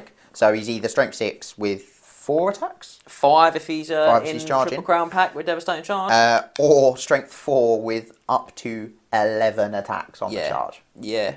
I mean, phenomenal. Yeah, I mean, this, again, you're fighting clan rats. Oh, I'll have 10 attacks, potentially, Yeah. Oh, yeah, you're fighting a Chimera. I'll go strength 6. So he's very flexible. He's very versatile. So it's worth pointing out he is a spirit form, which basically means he's sort of he's ethereal. Yes. Basically means he's like unstable, unbreakable. He's not quite that. He needs to be careful about being beaten sort of on static res. Because his book's old. So I'm going to read these out just to clarify what they are, because it's probably the best way to do it, because it's an older book. So the Green Knight cannot be broken, but if he is ever beaten in combat, he will lose 1 wound with no saves of any kind allowed for every point that he lost the combat by. If the Green Knight is destroyed by the combat resolution in the first round of combat, the enemy may overrun as usual. So he's immune to psychology, which we talked about earlier, means he's immune to fear, terror and panic. Weirdly, which is covered weirdly by his unbreakable element anyway from his spirit form, because he can never be broken. And I'm pretty sure the FAQ just changes that to unbreakable. He is ethereal, as we discussed, which means that he can move through all terrain without taking any penalty. He can. And can only be wounded by magical attacks. He causes terror, which is quite exciting. His Blessing of the Lady is always a 5+ ward save, even if the army doesn't pray. Yep. Which is excellent. Yeah. And then he doesn't deploy on the table as usual. So I'm going to paraphrase this one. The Green Knight is awoken during the game, and at which point I'm going to read it. I'm not going to paraphrase. I changed you tried, and then you started reading it. It all went terribly made a mess. wrong. It all went terribly wrong. The Green Knight is not placed on the board during deployment. In the remaining moves phase of any Bretonnian movement phase, the Bretonnian player may attempt to awaken the Knight. Roll a dice. He will awaken on a score of 3 or more. If he does not awake this turn, then the player may try again in the following turn, and so on. When the Knight is awoken, he may be placed within any natural terrain piece on the table that is difficult ground or very difficult ground. So old terminology again. So that's dangerous difficult terrain. Or dangerous. Or, it's not impassable, is it? Forests, rivers, marshes, rocky outcrops, but not buildings, basically. What is natural terrain should be decided before the game begins. The Green Knight may move on normally on the turn that he appears. During the game, the Green Knight may disappear at will and reappear in another location completely. If the Green Knight is within or moves into a natural piece of scenery during the remaining move subphase, then he may be instantly removed from the table and replaced anywhere on the table within another natural piece of terrain, facing in any direction. He may not move any further this turn. Note, he still may not end his move on impassable terrain. I didn't know you could do that. It's pretty funky, that, isn't it? It's a nice little rule. Now he has the Aura of the Fae. So, a being of supernatural power, the Green Knight can never be slain. If his wounds are ever reduced to 0, he will instantly disappear into the thin air. Into thin air? Into the thin air, I said, but it's into thin air. However, in the remaining moves part of the following Bretonnian movement phase, the Bretonnian player may attempt to reawaken the Green Knight, as described above. So he rolls a dice, on a roll of a 3+, he comes back. However, each time the Green Knight is slain, a -1 penalty is suffered on the next attempt to awaken him. So after he is slain for the first time, he will be awakened on a 4+, rather than a 3+. This goes down subsequently if he's killed again. If he does not appear, a test may be taken during each of the following turns in the Bretonnian's remaining move subphase. For calculating victory points, the enemy only gets the full victory points for the Green Knight if he is not on the table at the end of the game. Yeah, so it can be really tricky to get the points off of. Yeah, and he's movement 8, and doesn't suffer the penalties for it. You've covered his Dolores Blade. That is the Green Knight's rules. Yeah. One other thing to mention: he can't be your general. Yeah, it's huge.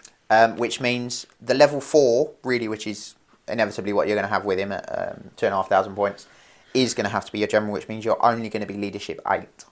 Potentially, you can get around that though with standard discipline, or you could go bold and take a You Bretonnian could go no Lord, level 4. No level 4, take some level 2s, or go no magic. I know.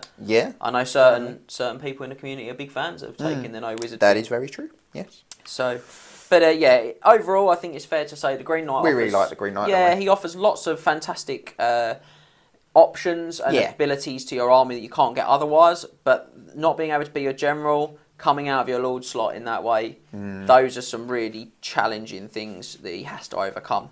Yeah. So, should we move on? Yes, the Fey Enchantress comes next with a fantastic rating. You love it. Don't shake your head at me. Of 20 out of 24. That's big. That is very big. That's the biggest in the book. That is the biggest in the book, yes. And spoilers, it's not going to be beaten. No, I can't imagine it will. So. So we get there with a 4 for output, a 4 for special rules, 2 for synergy, another 4 for risk, 4 for survivability, and 2 for cost.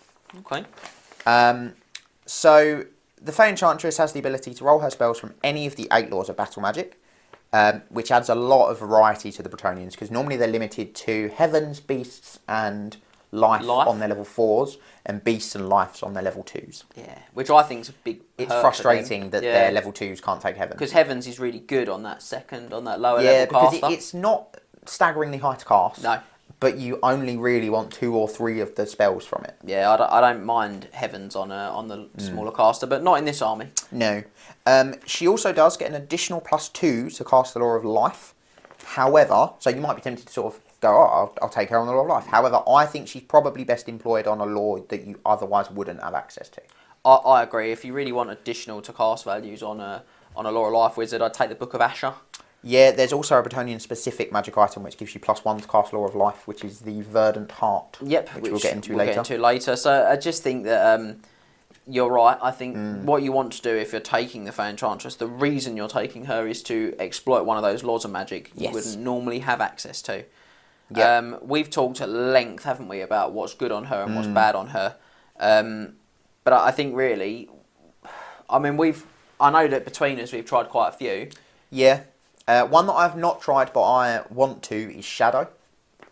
Yeah, so I can see the argument for Shadow because you can get the Occams, which ups the strength for your knights. Helps you in subsequent rounds of combat. But more for me, it's more lowering my opponent's strength. Lowering your opponent's weapon skill is massive for an army's weapon skill. Depending on what you're fighting, definitely. But lowering their strength means that actually I've got my 2-up armor save. True, but then you do have a worse blessing. I do, but I'd rather have a 2-up armor save and a 6-up ward than say a 4+ armor save and a 5+ ward. Okay, yeah. I'm going to go bold and say I think Laura Light and probably Laura Metal are the 2 places I'd be looking at. Now I know a lot of people will say immediately, Laura Metal, it's not so great if you're already armoured up. They're just wrong. I'll just say it, you're just wrong if you think that. No, so why those 2 in particular? Laura Light helps to increase the chance of hitting with your knights in a very big way. Yep. It also makes your knights harder to hit back. Both of those things are very good. And again, gives them more attacks, which when you're in the lance formation is fantastic. Also gives you some good control spells like the Net of Amontok. That's a brilliant spell. Yeah, some great magic missiles as well from Light. Yep, so it's a good chaff clearance. It's a good law, and again, chaff clearance is something that your army does struggle a little bit with as a Bretonnian player, and you don't want your knights being redirected. Yeah. Metal is the other option I like a lot. Again, +1 to hit armor piercing from gold enchanted blades is incredible on a unit of Bretonnian knights. Yeah.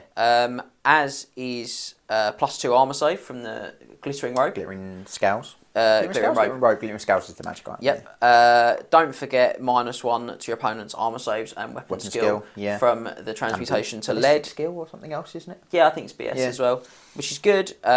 Also, don't forget you've got a big unit killer with final transmutation. Which again, these are things that help you to break down your opponent's army, making him harder to hit you, making him easier to hit back, killing a third of his unit before you get there. That's it, yeah, but you've got to be serious Yeah, about that. absolutely, Like, knocking down the volume of figures you have to deal with is important. They would be my hot picks for the Fae. Yes. But she is not just a sort of box of different magic laws, is she? She's got some other great stuff too. She does. So, if you have her, she negates the need to pray to gain the blessing of the lady. It's phenomenal. Yeah, so you couldn't have the first turn as a Bretonnian player, which, I mean, you very rarely get. Yes. Which, really good. She also gives you a free power and a spell dice at the start of each magic phase. And she casts a random spell from the Law of Heavens for free every turn. She just rolls dice. If you roll a 6 on it, which I think is Chain Lightning, isn't it? It is Chain Lightning. It does say Comet in the book, but that is actually Chain Lightning now. Yeah. So if you roll the 6, you cast a spell, and then the chalice or whatever it is stops working. Yeah. So you can't do it again. But I did once roll Chain Lightning with her against you. With Wood Elves, and it was obscene. It bounced across the entire army. Every unit in my army. Yeah, everything was hit. It was it probably halved the number of models in your army. Without a doubt, I lost the game. Phenomenal. From that point onwards. And that was turn really 1, I think. Against it, yeah. It was phenomenal. Really big.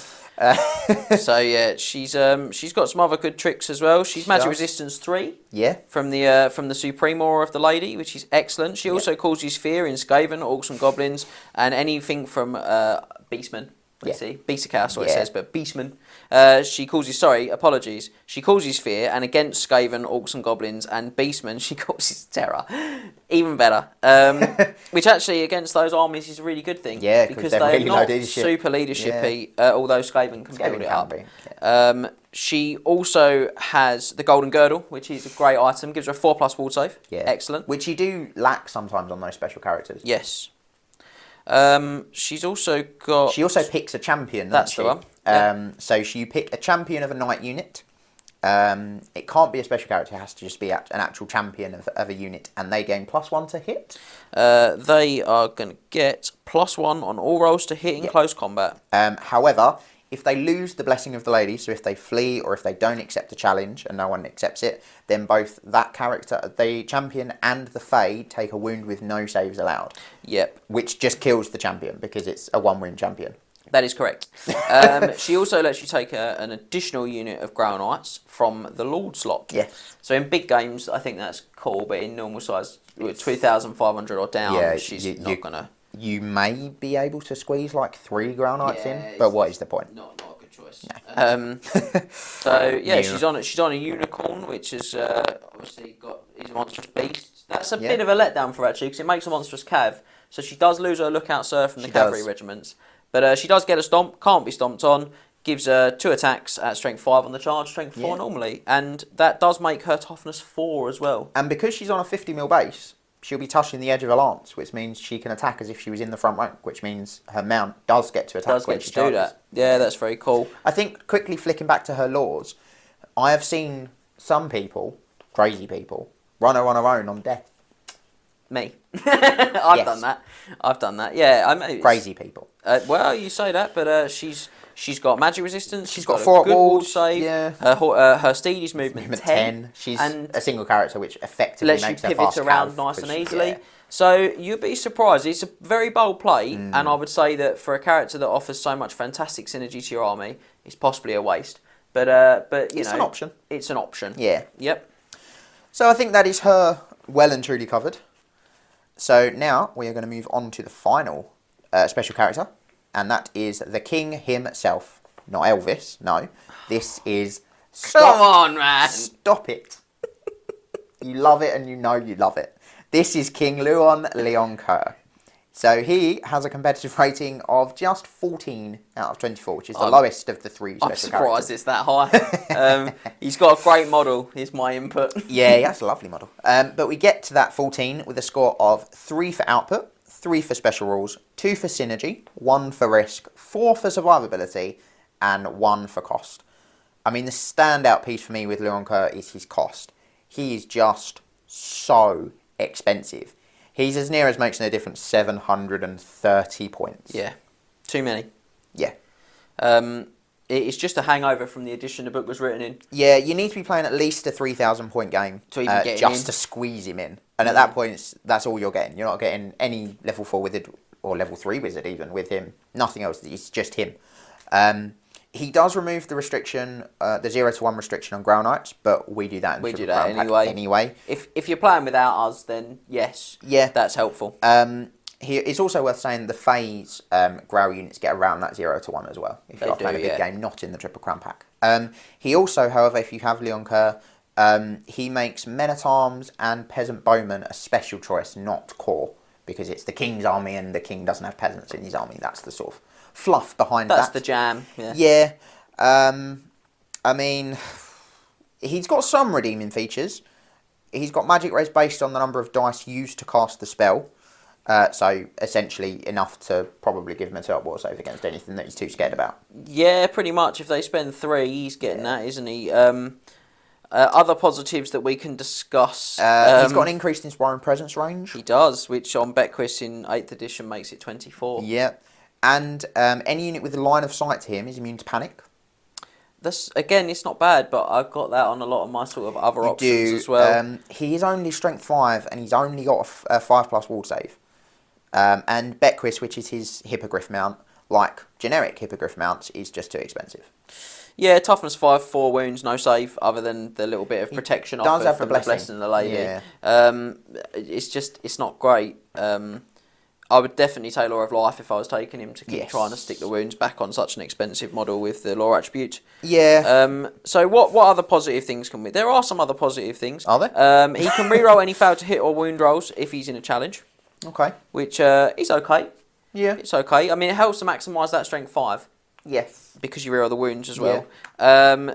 If he's slain, all Bretonnians gain the stubborn special roll. I think they have to pass a panic check, don't they? They must take a panic test, and if they pass, they are stubborn.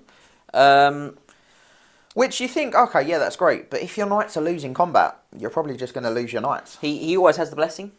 He does always have the blessing, so you don't have to pray. That's nice. He does also have regeneration, which means he's got a 4+ regen, which he can sort of use as a backup for himself. Again, that's sort of a hangover from 6th edition, where you could use your armour and your ward and your regen. Which or you whatever can't order it was do, in. and it was that order. That's the correct order. Which obviously you can't do now, which is a shame, but it essentially gives him a 4+. Because you took your 2 saves and then regrew the limb they chopped off anyway. That's the idea. Nice. But yeah, I mean, Scott's really hit the nail on the head. We call him the Duke for a reason, and he has hit the nail right on the head with this guy. Yeah, I mean, I do have one. I do have a model. So do keep your eyes peeled for him in those big boy beatdown games. Yeah, he will definitely appear. Be making an appearance in at some point when James paints him. But other than that, yeah, you hate to see it. On the subject of painting, just before we conclude this section, indeed, just like to give a massive shout out to Andy. So Andy Aitchison has painted these Bretonnians for us here. He is one of our Knight of the Realm subscribers as well. So thank you for subscribing, but thank you even more for doing such a beautiful job on these Bretonnians. They look awesome. And they will find their way at some point in the future onto the channel and onto the social media channels for you to see the real close-ups. Yeah, 100%. But beautiful stuff, and honestly, we cannot wait to see the rest of it. Yeah, I am waiting with bated breath. But so that does bring us to the end of the Bretonnian units and special character. It does. Ratings. It feels like a good time to take 5. So why don't you guys grab a Coke? Other beverages are available, and join us back here where we'll go through the army-specific magic items and their virtues.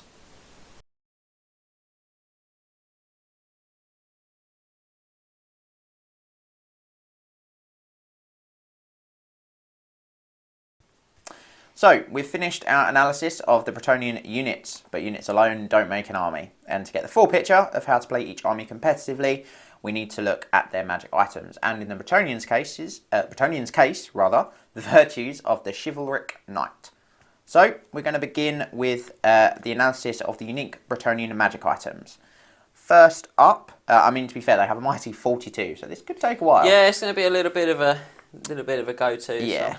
But there is no time like the peasant, so... oh, come on now. The people at home love it. Yeah, they really don't. So, let's deep dive. The first one, then, is the first magic weapon, and that is the Silver Lance of the Blessed. James taking up his... Take my book back. His book again. So, yeah, the Silver Lance of the Blessed. This is a magic lance, unsurprisingly, with a rather large 65-point price tag. Grants its mounted bearer +2 strength on the charge, like any other lance, and if the model has the blessing of the lady, then all of their attacks automatically hit. So an ordinary lance is 6 points on a Bretonnian Lord. So would I pay 59 points to automatically hit when I'm already weapon skill 6? I don't know. Possibly not.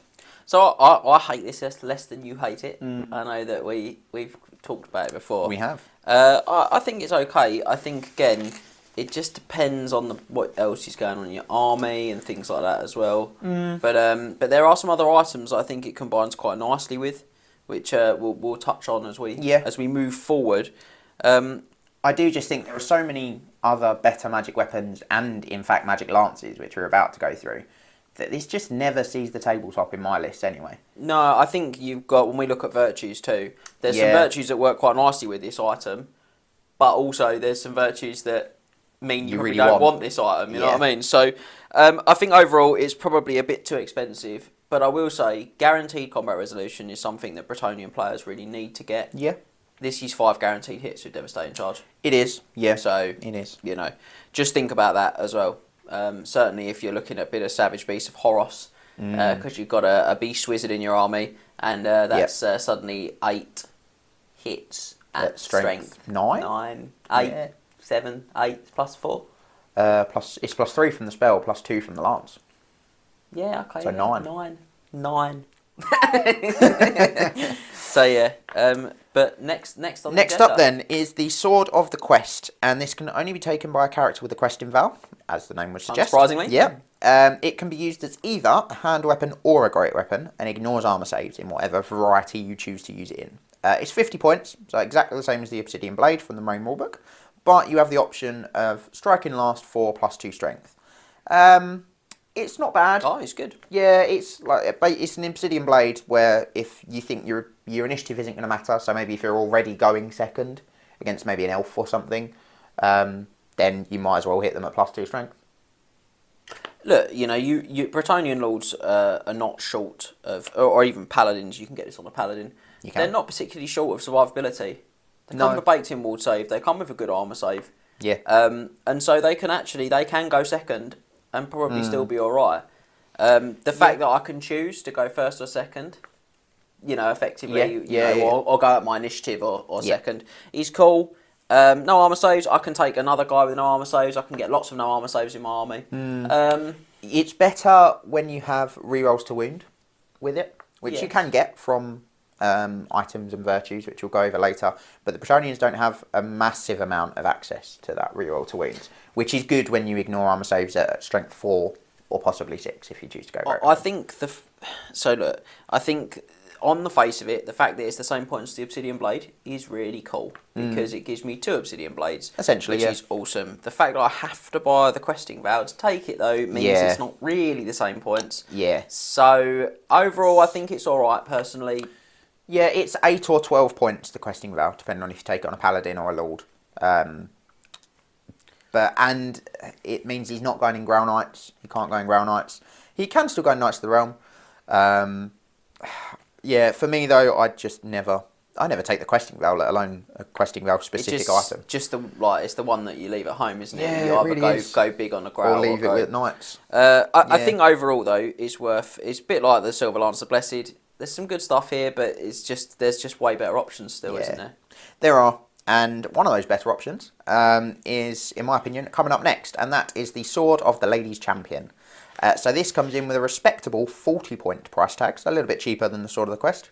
Now, only characters with the Grail Vow can take this item, so that'll add another 21 or 28 points to your character just to get access to this item. So that is a big chunk on top of that 40 points. It is, yeah.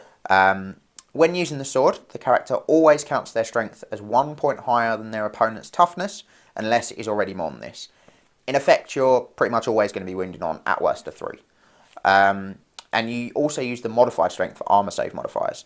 So against sort of things like monsters or super high toughness, if they've got, I don't know, flesh to stone on a unit, something like that, you're probably going to be ignoring armor saves, or the vast majority of their armor saves anyway. Yeah. I really like it. Makes your characters really consistent. You know you're going to be winning on 3s pretty much against everything. And if you take it on a Lord, you have still got a lot of space left for other items to sort of combine it with. I know this is your number one Bretonnia I think it's the best magic weapon in the book. Yeah, it's my number 2. Oh, I do like this weapon. I think it's really strong. I would definitely pair it with another Growl Vow specific item, I think. Or there's one other that is worth considering as well, in particular, which we'll cover in that same section. But I think because I've bought the Growl Vow, probably want to max out my Growl Vow specifics. I think it's good. I think it's also worth pointing out at this junction with the non-lance items is that you can purchase a mundane lance, and when you charge, Bretonian characters will always use their lance, even if they have a magic sword. So in subsequent turns, you can pop so on that first turn you charge, you'll have your mundane lance, and then in subsequent rounds you'll have the Sword of the Ladies Champion. At strength it's 6. Also worth noting, if you only have a magical lance, then the character will use that in every round of combat. Even though lances are normally only on the charge, you only get the +2 strength on the charge, which each magic lance specifically says. You only get the +2 strength on the charge, but you use it in every round of combat. Yeah, so I think there is potentially some thought process in there of going, well, actually, I will take that as well. But I don't know. I think this guy's best employed as a monster killer. Yes. Like Frostheart Phoenixes, big Sphinxes, anything that's very tough I mean, he does only win the Frostheart on a 4 because the Frostheart minuses 1 off of his strength. But what on earth wounds a Frostheart on a 4? Name me 3 things that wound Frosthearts on 4, so you know what I mean? So, especially in combat, there is very, very little that wins a Frostheart on a 4. This sword is a strong contender. And should be considered on your Bretonnian Lords. Definitely. So, another sword next, and this time it is the Sword of Heroes. Now, this is 35 points for +1 strength against toughness 5 or greater, and multiple wounds D3.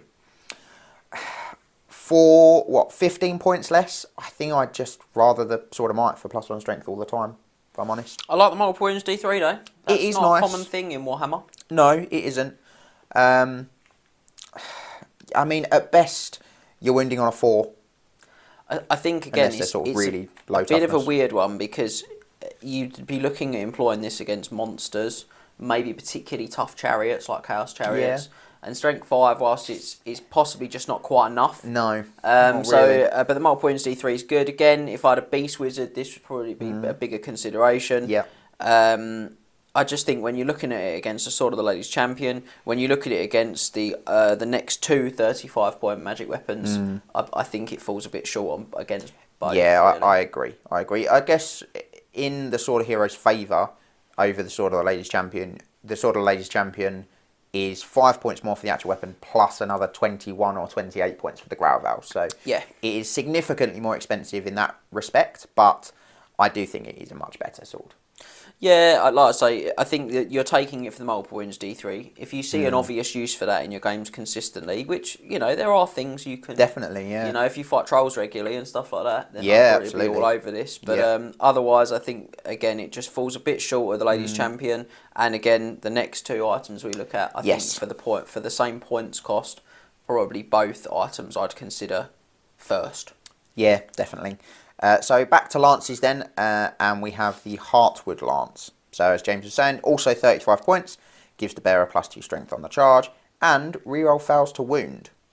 So, I mean, pretty good. You don't have much access to that as Bretonians. Look, I still think 35 is probably a little too much for reroll fail to wound, but I think it's probably about 10 points too expensive. But I still think I'd probably pick it over the Sword of Heroes, because it's about maximising every point, and in the grand scheme of 10 points on your Lord, unless you're trying to squeeze an extra 10 points worth of items onto him, paying those extra 10 points for this item is probably not the end of the world. Rerolling fail to wounds is an excellent ability. It is, and you at 35 points, it is more than cheap enough to put on a hero and combine it with something like the other Trickster's Shard, on something like a Pegasus hero. And you go, okay, well, I'm strength 6 with 4 attacks on the charge, and I reroll my wounds, and you reroll your ward saves. I like this with Virtue of the Joust as well, which we will discuss in the Virtues section. We will. I'm just going to say that now to try and trip our memories later. But yeah, not a lot to say. Probably is a little overcosted, but probably still should be a consideration, because definitely. you can't get that consistency in many other ways. Yeah, Yeah, that's fair. So on to the final magic sword, but not the final magic weapon, for the Bretonnians, and that is the Birth Sword of Carcassonne. Now this gives the bearer +1 strength, and forces anyone wounded by the sword to re-roll their successful armor saves. It's 35 points. I think possibly a little too expensive still. I think probably 5 points too expensive. I like this. I like it. This is my number one magic weapon in the book. Okay. I like the Birth Sword of Carcassonne, and I'll tell you for why. It's 20 points for sword of +1 strength normally. It is. And it's 15 points to make your opponent reroll successful ward saves in Warhammer with the other Trickster's Shard. And I'm paying 15 points on this item, 20 points to the +1 strength, and then the remaining 15 for rerolling successful armour saves, which are, number one, far more common than ward saves. Yeah. Number two, I'm minusing 2 if I'm using a standard Lord build with no other sort of upgrades for him, for his strength. So, re-rolling the successfuls is actually a really big impact at that strength value. Because even the best armour saves are on a 3 up, and then you make them re-roll it. So every 3 you make them re-roll should result statistically in another failure. Yeah. And I like the fact that I can still combine this with the other Trickster's Shard. And on the ward saves as well. I could do it on a hero. Yeah. And that guy goes in and he's like, reroll your armor saves, reroll your ward saves. Yeah, for me, you don't take enough off of the armor saves for the re-rolling to be worth 15 points. I think if you were strength 6, I think... Yeah, I mean, there's spells, there's... if it's on a lord, there's other items. Gluggy glug glug, that potion of strength. Indeed. Yeah, I do think it's a little bit too expensive, but it's by no means a bad item. No, I disagree with Scott slightly on this one. I really like it. I would take it pretty regularly. I'm a fan. But fair enough. I think either way, we're going through here. There's a lot of good magic weapons, and we're not done. There are. No, and we are very much not. So, the next one is the Morning Star of Fracasse. And this, I do really like this actually as well. To be fair, this is a little bit cheaper than the previous ones. It's 25 points. Gives you +2 strength on the first round of combat. So, not on the turn you charge. You can be charged and still gain the +2 strength. In addition, for each hit you do on an enemy, roll a d6. On a 4+, you destroy any magic weapon they had. So that's just on the hits. You don't have to worry about wounds or going through armour. That's just on the hits, and that's a dice for every hit. Yeah. So on a Lord, on 5 attacks on the charge with Devastating Charge, you're probably going to be hitting at least 3 times. Even it should be a dead magic weapon. It should be a dead magic weapon every single time. And there's other magic items and virtues that you can combine this with that means this guy can go into any unit, go, right, I'm going to hit that character, I'm going to destroy your magic weapon, deal with it. It's awesome. It's a really good item. Good. Yeah. I think the only shortcoming is that it's a bit of a blitz item. Once it is you've a bit sort of done of that first one-trick round, it's a little bit short-ended. But at 25 points, it's a great choice, and I think it's probably not a great choice to just have it generically in your army somewhere. But if you build that specific combination we're going to discuss as we go forward with this item, so we're going to keep tapping back to the Morning Star of Fracasse. Yeah, and I think because it's only 25 points, you can build a really good save with it. And because most characters will get their sort of armour penetrating ability from their weapon, either through strength or it being armour piercing or just ignoring armour saves, getting rid of that probably before they strike you, unless it's an elf or a vampire or something. Initiative 6. It's good initiative. Then it means that actually it doesn't really matter that you're only strength 4 in those subsequent rounds, because they're probably only strength 4, maybe 5 at best, unless they're a monster or something like a demon prince. Which means you're going to have probably a 2-up, if not a 1-up rerollable armour save, which is very doable with all of the items the Bretonnians have access to then just go, okay, well, we're going to sit here, but you're not killing me, because I've got an amazing armour save that's probably better than you, whereas I will be grinding the wins off of you. Like I say, I think that I probably wouldn't take it if I wasn't running that very specific build we're going to discuss. No, I agree. But when you do run that specific build, what a way to go. And actually, it synergises with the Blessing of the Lady as well, because you need to issue and accept challenges. Well, you need to accept challenges to keep the Blessing of the Lady. And when we look at the build with the Morning Star Fracasse, challenges are going to become a real important part of that. They are indeed. So, moving on to the penultimate magic weapon then for the Bretonnians, and this is the Lance of Artois. For 25 points, it gives the bearer +2 strength on the charge, like any other lance, and confers the Killing Blow special rule on the turn in which they charge. It's fairly cheap, but while the Killing Blow is good, it's very good to have, it's quite unlikely to happen on that turn they charge on something that matters. And I think there are better ways to get Killing Blow on a Bretonnian character. Yeah, I think when I first read this book, actually, a long time ago, and first read this item, I was like, oh, quick. But I used it for a few games and just always found it a bit lackluster, really. And it's quite a price to pay when you look at those other fantastic magic items that are in this book. I just wouldn't take this one. I'd just leave it at home. Yeah, I would agree. So moving on to the final magic weapon then, not quite magic item, and we come to the Worm Lance. This one's just 20 points. It gives the standard bonus for lances, +2 strength on the charge. And in addition, the bearer can make a breath attack from the tip of the Worm Lance at strength 3, providing he is not in combat, so you have to use the flaming template. All attacks from the Worm Lance are flaming as well. Not bad. On a sort of Pegasus character, it can be quite nice for catching out those sort of ranged units that are sitting back and sort of harassing your knights. Can be good to soften up some of those bigger units before your knight lances hit them. The flaming attacks is great for taking the regen off of something like trolls, like we were talking about with the peasant bowman. I think this is best. You're right. I think it's best employed on a regiment, on a character, on a Pegasus. Yeah. Just because I can drop that. I can't use the breath in combat. If I put him in a lance, I'm basically saying, well, I'm not going to get that breath, but I can then charge him in the flank or in with a lance and still take the regen off with his attacks going before the attacks of the knights. He doesn't have to be in the unit to do that because it's his initiative that matters.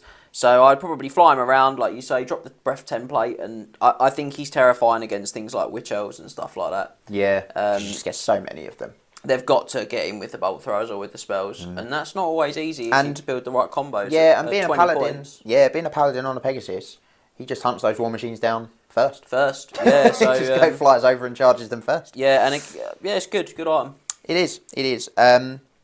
I mean, the flaming attacks in combat can also be a bit of a curse as well as a blessing because of the Dragonbane gem and the Dragon Helm.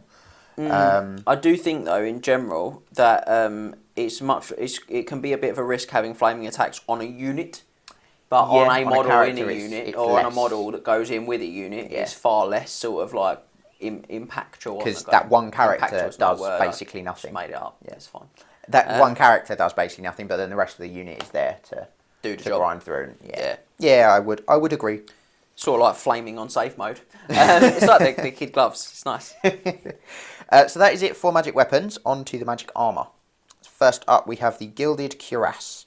So this is 55 points for heavy armour, which gives you regeneration. And it can only be taken by a character with the Growlvow. I think this is just too many points. This is a hangover again. We're back to hangover items. Yeah, this when you could do your ward save and then regen, I would have paid 55 points every day of the week. Yeah. But in the current shape of the book, it's just not worth 55. No. I'm sorry, it's just not worth 55 points. Maybe if you could put it on something that wasn't a knight, it would be good. But, I mean, I can get a 4+ ward with heavy armour, which is just better than regen for 5 points less. Yeah. And I come with a ward baked in. Yeah, so I probably wouldn't even bother doing that. And there's items and virtues that buff the ward I've got baked in. But so I wouldn't even bother buying the Armour of Destiny, but if I wanted it, I could buy it for 5 points cheaper, so I'm just never going to take it. When this book came out, this was a good item. Yeah. Now it's dreadful. So leave it at home, kids. Indeed. Polish it, put it in your trophy cabinet. On to the second piece of magic armour, and that is the Armour of the Midsummer Sun. This again is heavy armour, but it also gives the bearer and his mount -1 to be hit by missile weapons and in close combat, and it's 45 points. Bretonnians can get away with not spending their magic item allowance on ward saves, because obviously they come with the blessing, or magic res, because they get that from their damsels and their prophetesses. But I still wouldn't spend 45 points on this. It's just too many. Yeah. So I'm sorry, it's just too many. And yeah, when you start really looking at once we go into the next, the next sort of 4 are all really good items. Yeah. And that's another problem, is it's in a slot. The magic armour, the generic magic armour slot in the main rulebook is very good. Yeah. The magic armour slot in this book has got 4 amazing choices, in my opinion. And, this one just doesn't cut it. This is not one of them. No, I mean, Glittering Scales is light armour with -1 to be hit. from the main rulebook. That's 25. So I don't think I wouldn't pay 20 points for a +1 and in the armour. It's worth saying, while both these first two are heavy armour as well as their additional benefit, all of your characters come with heavy armour anyway. You're not paying so for you're that. not actually paying anything for that. No.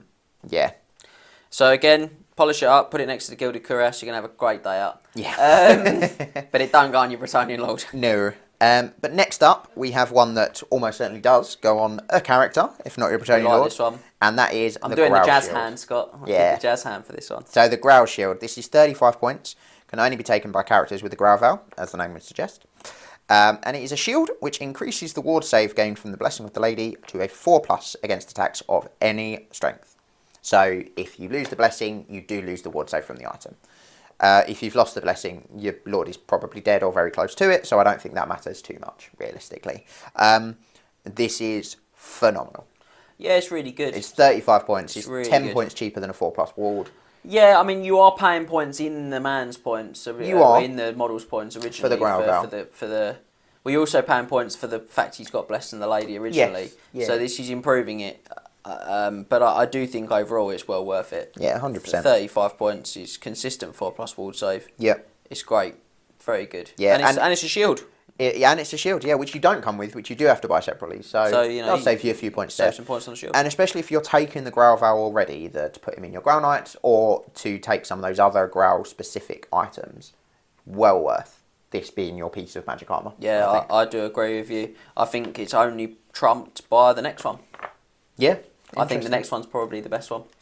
Fair enough. Moving on then. It says boldly. This controversial next one, and that is the Gromril Great Helm. I'm torn whether I agree with James or not, whether this is the best one or not, or if it's the Growl Shield. But this is 30 points. It gives 6+ armor save, which can be combined with other equipment as normal, so essentially just +1 to your save. And it allows the bearer to re-roll their failed armor saves.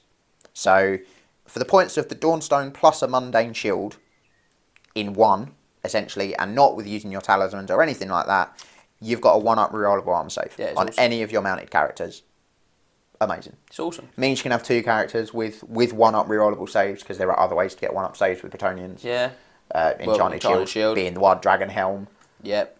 And then, I can get the Dawnstone in again, like you say. Yeah. I really like this. For 30 really points, like I think it's a great item. I think I can understand the argument for the Growl Shield too, but one of the things that with the Gromril Great Helm is that it was made by dwarves, which is super cool. And the second part, which is actually the pertinent part for competitive play, is that I don't have to purchase the Growl Vow to take this item. Yes. So I'm not having to I can keep my costs down, I can maximise every point. I've still got a ward save, and there's another great item in this book in the talisman section. Excuse me, that was good. Right on the video as well. Dropped myself across there. Oof. Made a mess of myself, and that is probably the best thing ever, me flapping my face as well. Let's all have a good time. But which again will up my ward save when we get there. I just think it's great. Yeah, it works really with so much other good stuff in this book, and it's got a 30-point price tag. Love to see that. Yeah, it is nice. Good on everything. It is. So moving on to what I think is an underrated item, because I don't actually see it that often, is the armor of, I'm going to mispronounce this, Agilulf,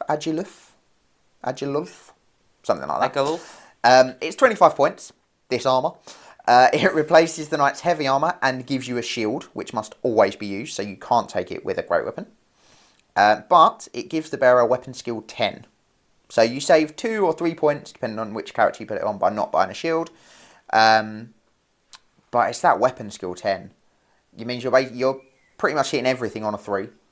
You're being hit a lot of the time on a 5 if it's not a character. Yep. I mean, it's great. Cheeky magical lance. Yeah, And, combine it with the magical lance. Yeah, there's some good stuff there.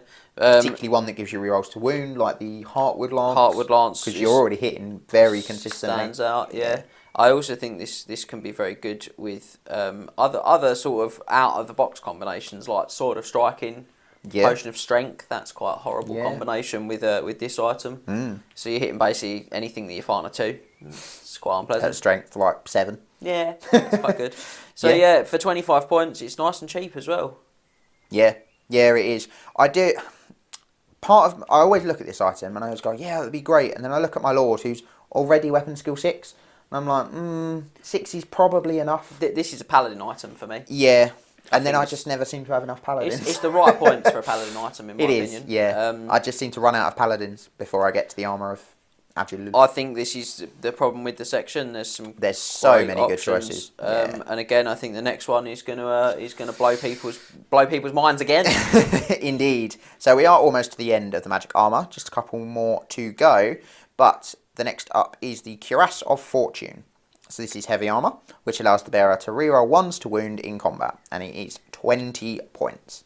You're likely to be wounded on 2s anyway on the first round of combat when you charge.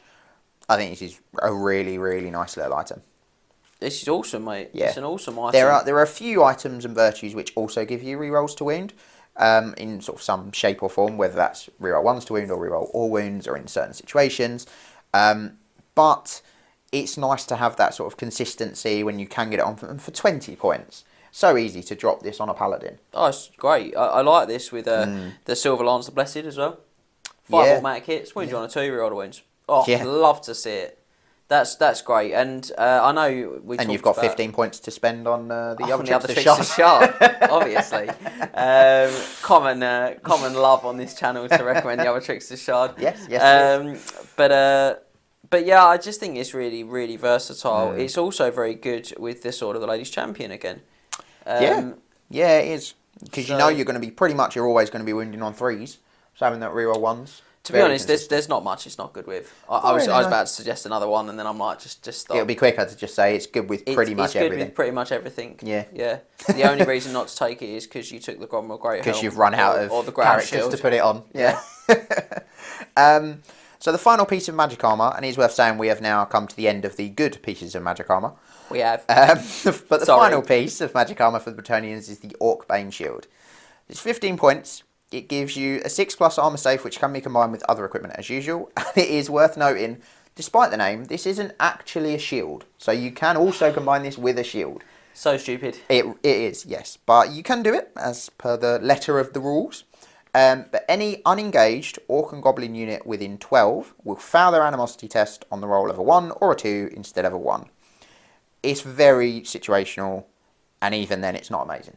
Look, this is a themey item that you're going to have loads of fun playing with your mate who's got Orcs and Goblins. Yeah. And the two of you are going to just have a great time. You're going to have a right laugh. Yeah. Because they're going to turn around and charge that unit you put behind him because they're animosity, or they're going to beat each other up, or the Black Orc's going to brutally put down the animosity roll, as usually happens. I mean, it's not very good, is it? No, look, if you're playing a big game, or you happen to have, I don't know, like 5 or 6 characters that you want to give a 1-up save, this is a way of giving one of them a 1-up save for 15 points. It is worth pointing out that have you checked the FAQ? It hasn't been changed. That's absolutely ridiculous. So yeah, it is a way of giving you a 1-up save. It's a 15-point 1-up save.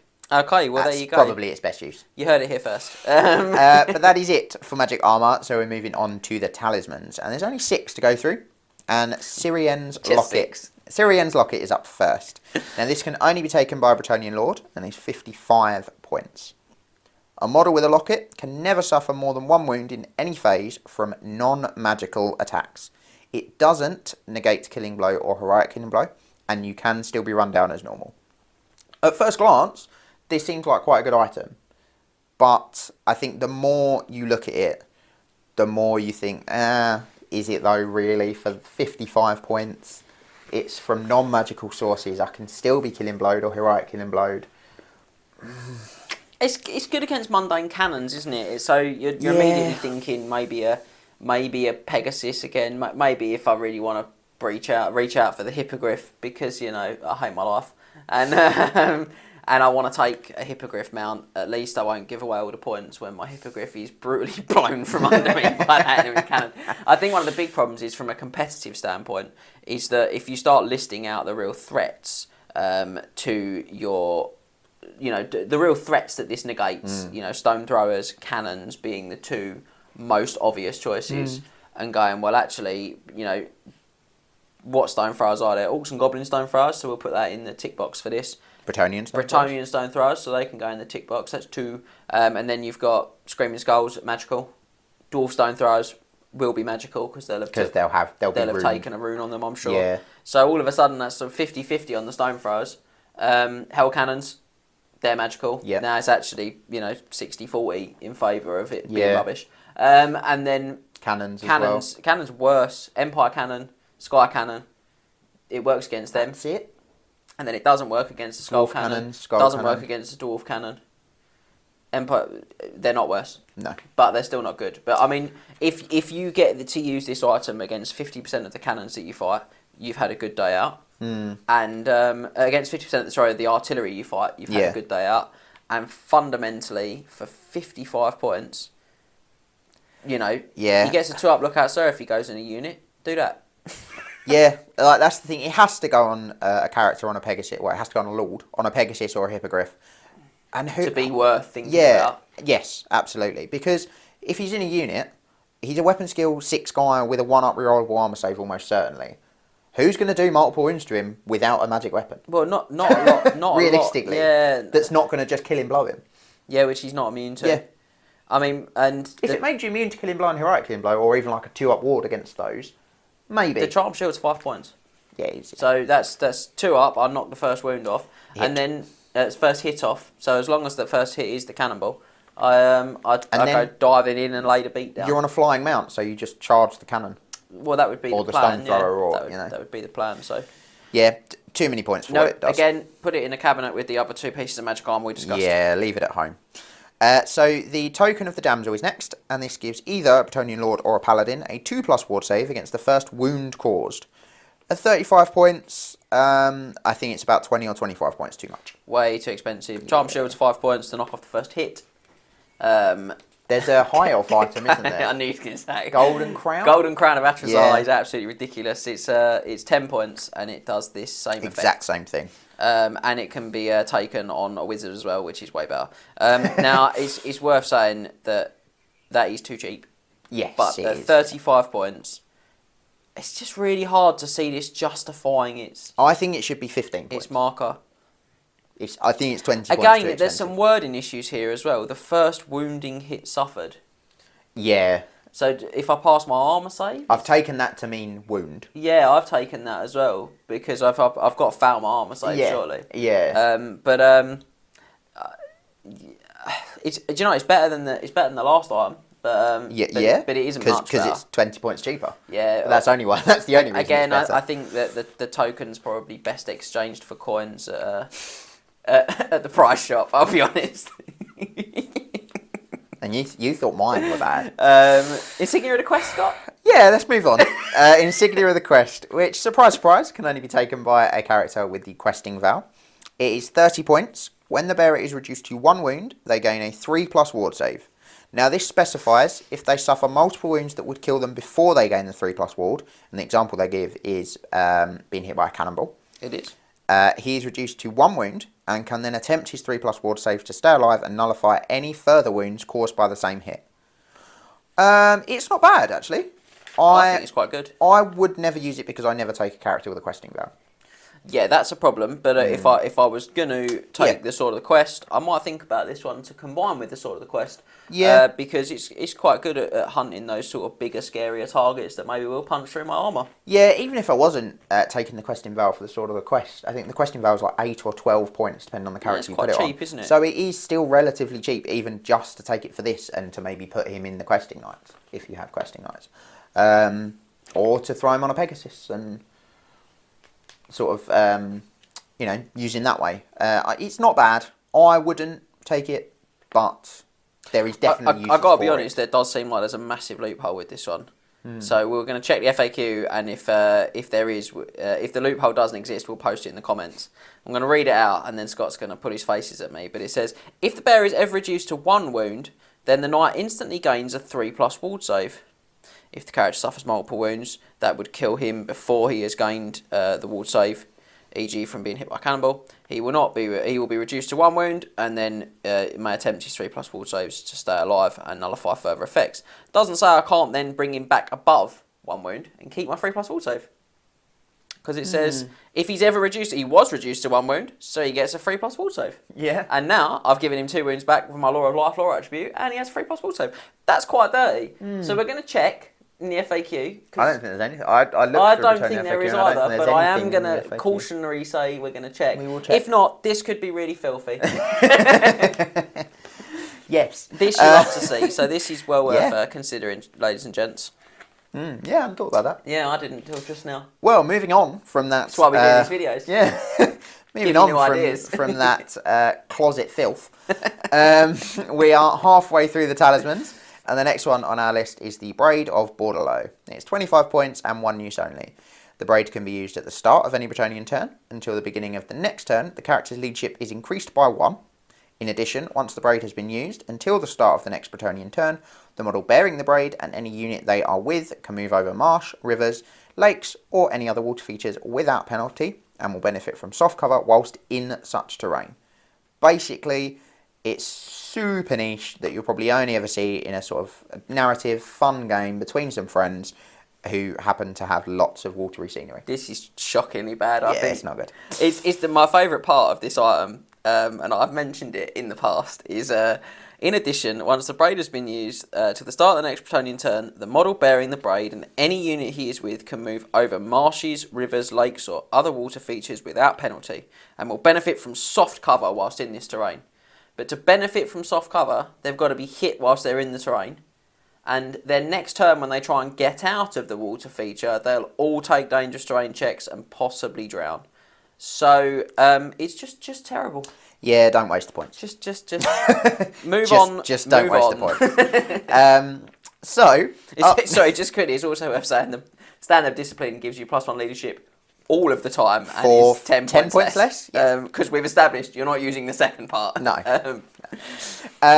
So moving on to a much better one, let's be fair, is the Dragon's Claw. So this has been changed slightly in the most recent Games Workshop FAQ. Instead of being immune to fire-based attacks, if the bearer is affected by the blessing of the lady, it now gives the bearer a 2+ ward save against flaming attacks. So in line with the Dragonbane Gem and the Dragon Helm, that sort of thing. Yep. It also improves the ward save from the blessing to a 5+ against attacks of any strength, and that's 25 points. So for that, you're basically getting a Dragonbane Gem plus a sort of slight increase to your ward save all the time. I really rate this one. I do like it, yeah. Again, to touch back on to when we were talking about the Gromrel Great Helm, or even one of the other armours, like the Armour Gluff, Weapon Skill 10, Yeah. or the Cuirass of Fortune. I think this is a great combination with all of them, and it's why I put the Gromrel Great Helm just above the Grail Shield. Because I would combine the two of them for 55 points, have a 5+ ward save all the time, have 2+ against flaming, one up rerollable armour save. Oh, what a boy this guy is. Yeah. And he's still got a whole 45 points to go out and smash face with. Yeah. You'll have to sit. On a nice juicy magic weapon or a virtue or... Yeah, or why not both? Why not both? So, I do like it. Good combination. And then the final talisman then for the Bretonnians is the Mantle of Damsel Elena. This is 20 points. The bearer is immune to killing, blind, poison attacks. They must roll to wound as normal for poisoned. Not bad. Immunity to killing blow is nice. Yeah, with your sort of good armour saves. You can put this on a wizard as well. You can put this on a wizard, It's not terrible. I mean, they're not likely to get attacked very often, but maybe an on-foot wizard, this wouldn't be a terrible choice on, just to help to buff up their survivability. They're also not likely to get attacked by killing blow that often, really. Unless you know you're fighting Tomb Kings. Yeah, maybe. I mean, certainly, I don't mind this item. I think it's 20 points. It's the sort of item that if I've got a spare 20 points, I slip it on my lord. It wouldn't be my first choice. No, but I think that's the problem, though. It's because you never have a spare 20 points. Well, that's an issue, isn't it? And certainly, again, it's in the talisman slot. It is. And you've got some great talismans in the main rulebook. Magic Resistance being reroll your the armor ones that saves. obviously stand out. Dawnstone, we just talked about the Dragon's Claw, although I must say there isn't a lot else really screaming in this slot at the moment in the book here, but certainly in the main rulebook, there's some good items. For me, Dawnstone is the standout talisman for Bretonnians. Yeah, I agree. Because you don't need the ward saves because you've got the blessing, you've got items, either talismans or armour, which increase your ward save from the blessing anyway. So you're not going to buy an armour, a rulebook ward save. You're going to be wasting your points. So for me, Dawnstone is the standard, and you're probably going to be buying Magic Res for the same reason because your wizards have got it. Yeah, I agree. It just depends on your exact build, doesn't Yes. it? But I don't dislike this item. I definitely No. think it's worth considering. And if you know you're going to be, I know it's a little tailory, but obviously, particularly when you're playing those narrative-y games, if you know you're going to questing be through the fighting, deserts. you know, through the desert, somewhere like Tomb King, something like that, it does feel like this would be a good choice. Yeah, potentially. So there's just 3 more types of items to go, but still 20 individual items. Yeah, we're going to have some more time together. Yeah. Okay. One thing this old book does have is a plethora of magic items. Oh, got to use a good word as well. I did. Did you get to waft your face from a sneeze though? I didn't. No, see, it's just not the same, is it? Not quite up. It's not the same when I'm not presenting. So, on to the enchanted items. First up, we have the Falcon Horn of Friedemund. This is 45 points and 1 use only. You declare you are using the horn at the start of any of your turns, and until the start of your next turn, no enemy units may fly. They are forced to use their ground movement. It's too many points. There's no guarantee. Its only effect is that enemy units that fly have to use their ground movements. Well, there's no guarantee that you're going to face anything that flies. No, okay, so I'm going to try and play some other perspective. I also think that it's too expensive because, particularly in a competitive setting, because, you know, you're going to a tournament or you're going to an event and you're expecting to play a variety of armies. And there are a lot of armies in the game that don't have very much flying. There are a lot of armies in the game that have flying that you don't take in a competitive setting because it's not very competitive. And then you have the armies that have absolutely nothing. that have absolutely no flying. Yeah. So you're only really talking about a small sect of them. Now, don't get me wrong, Terrorgeists, oh my goodness, they're so good against Bretonnians, and you're going to be really pleased if you've got the Falcon Horn of Friedman. Frostheart Phoenixes. Frostheart's the next one. What's really good is that it lasts until the Bretonnian player's next turn. Yeah. So that affects enemy charges in their turn, potentially. Now, I've done the positive stuff now as best as I can there, I'll be honest, but I think I laced the start of that with an obvious feeling on the item, which is that, you know, there's a lot of good stuff in there and in the main rulebook for 45 points that will be consistent, that will help you win games. The Falcon Horn of Friedman probably isn't one of those items. No. If it inflicted a -1 penalty to shooting as well, I think you'd see it a hell of a lot more, even if it was still just for that one turn. Even if it was still 45 points. Yeah. So if it was the Storm Banner, basically. Yeah, essentially. Yeah, but as it is, leave it back in the castle. Yeah. So the holy nice little cabinet in that castle with nice left items on it. It's going to be lovely. The holy icon is next, and this gives the bearer magic resistance 3 for 40 points. So it's 5 points cheaper than the rulebook version. Your wizards come with magic res 1 or 2, depending if they're a hero or a lord version. So, I mean, look, it's very possible that you have more lances of knights than you do wizards. It certainly is. So yeah, you might want magic res on all of them. I don't know. For me, I never take it. It's 5 points cheaper than the rulebook version, which is nice. If you do want it in there, it gives you a at worst 3+ wall save on your lances. But against spells. But so I know a lot of, just to interject a little bit, because I know a lot of people don't like to put wizards in their ground knights because of the whole my wizard miscast exploded, and now I would definitely be considering an earthing rod on a wizard that went in my ground knights. But I do think if you're going to go down that route and not take the wizard in there, then there's a strong argument for the holy icon. It's 5 points cheaper than It's 5 points cheaper than magic resistance. The obsidian lodestone, I believe, is the big one. And something like ground knights, every little helps on keeping them alive. Yeah. Other supermarket slogans are available. Gives them a 2-up ward against those like big Shems burning gauges. Stuff like Doombolt is just terrifying. And again, you know, the obvious one is Searing Doom, isn't it? 3-up against Searing Doom. Yeah. So moving along. Moving along then to the Ruby Goblet. Now this is 30 points and takes effect at the end of the first phase, during which the bearer or his unit suffers an unsaved wound. From that point on, the bearer and any unit he's with cannot be wounded on better than a 3+ from any non-magical source. I think this suffers from the same issues as Sirion's Locket that we looked at a minute ago. The fact it only affects non-magical attacks means it's only really affecting sort of non-dwarven artillery and non-demonic artillery. Okay, yeah, I can see that point. You know, obviously it will affect you in combat as well, so strength 4 with halberds. I think that's huge, mate. Great weapons were injured on a 3. Yeah. It's a 17% reduction in their effectiveness. Yeah. Competitive level, that's the difference between winning and losing a game. Do you know what I think this is best on, though? I think this is best on a character in a unit of either men-at-arms or battle pilgrims. Yeah, big unit. Yeah. Big block of them. On knights, yeah, I just don't see it.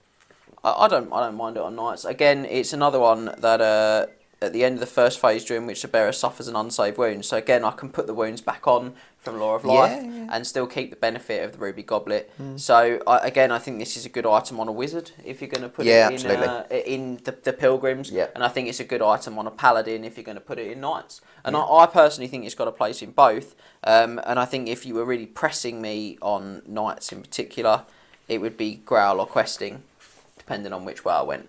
Yeah. Just because if I'm going to spend points on an item like this, Growl Knight's the obvious thing to try and keep more alive. Yeah. And also with the Question Knights, they're going to be in that protracted grind. Yes. So it can help there. But I think it's popular. It's very popular. Yeah, I see it used a lot. So, but overall, I think that's a food for thought item. I think if you build around some of those ideas, you can be successful. Yeah, but as popular as it is, probably not a take it and drop it into every list item for me anyway. No, I think that's fair. I think consider it, but it's not automatic. Yeah, it's fair definitely. to say. So next up, we have the Mane of the Purebreed. Now, the superstitious player in me always wants to take this, without doubt, because we all know that mounts kill more than their riders. Doesn't care what the mount is, what the rider is, mounts kill more than the riders. And for 25 points, the first time they charge, all war horses in the bearer's unit gain +1 strength. You've got strength 4 horses for that first turn you charge. I mean, why would you not?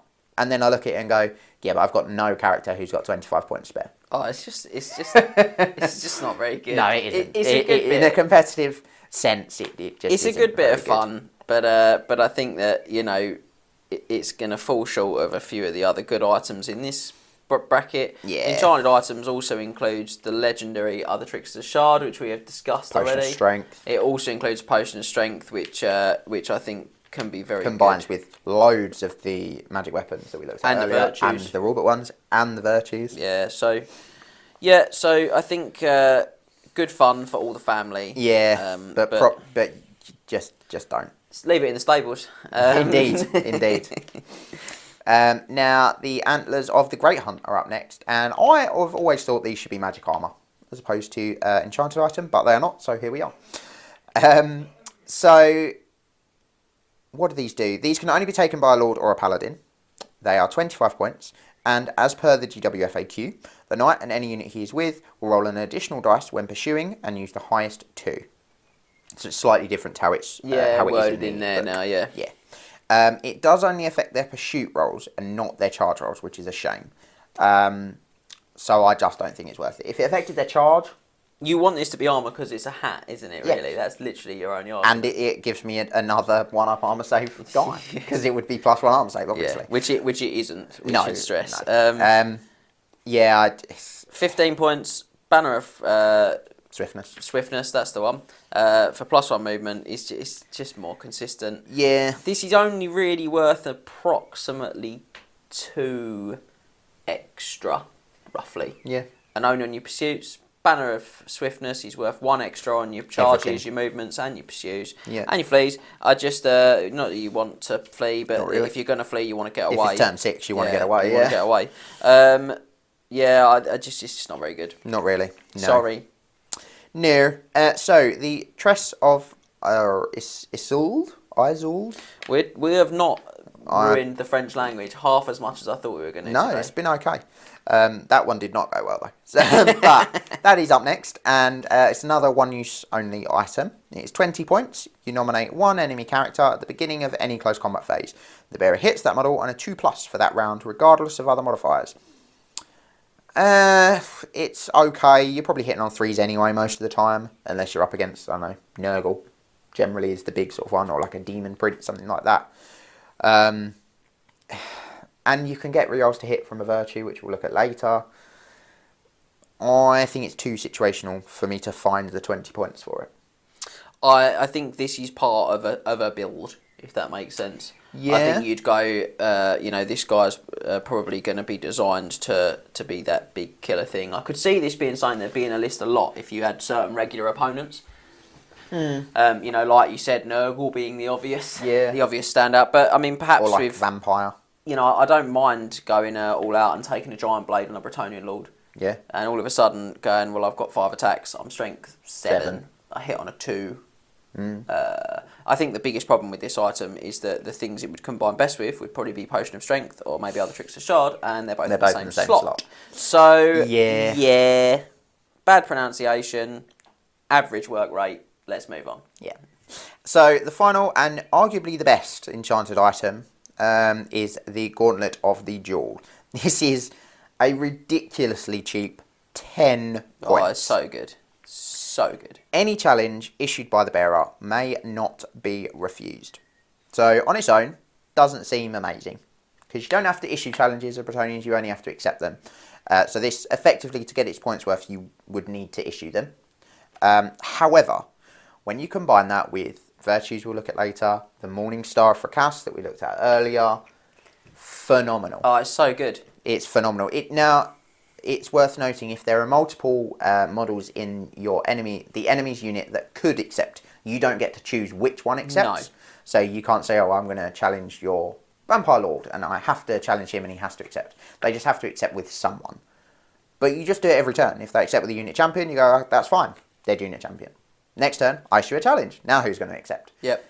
And they cannot, it's phenomenal. It's great against Skaven because they can't scurry away to they'll use their Vermin's Valor. Very good there, yep. And it really does fit itself into that build of character hunting, of magic weapon destroying. Yeah, with the Morning Star Fracas, this is the combination that I would always have for 100%. this. Again, going back to the Silver Lance, which I know Scott's not such a fan of, it's not bad for that either because if you can get in there and pinpoint that enemy character.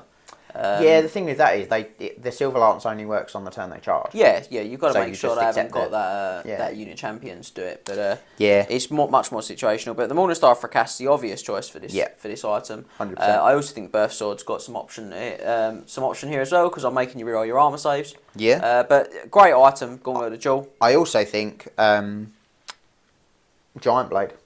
Again. Just go. I'm strength 7 with 5 attacks. Deal with me.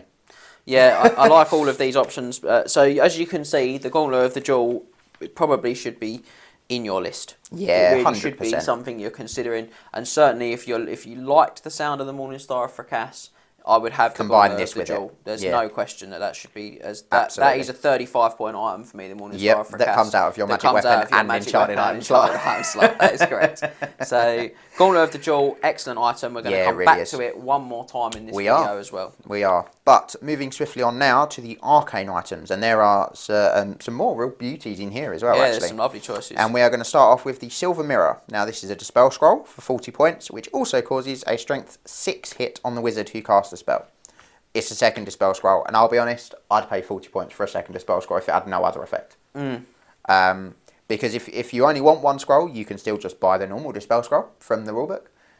But this gives you that option of paying, 15 points more? Yep. To then have that chance of killing that wizard who cast the spell from God knows how far away. So I'm a huge fan of this on a level 2 using it against a level 2 wizard. Yes, 100%. Or a level 1 wizard that you're trying to get rid of. A hero level wizard. Particularly if they've suffered the 8 on the miscast. Yeah. Where everyone takes a strength 6 hit and they've suffered a wound. It can be a real opportunistic item in the mid-late game that can really cause problems. And it lets you shut down a second magic phase. Yeah. It's a great choice. Yeah, even on something like a vampire, who might have a good arm save and a ward save. If he's been nicked down to a wound, you go, okay, well, I'll Silver Mirror it, I might kill him.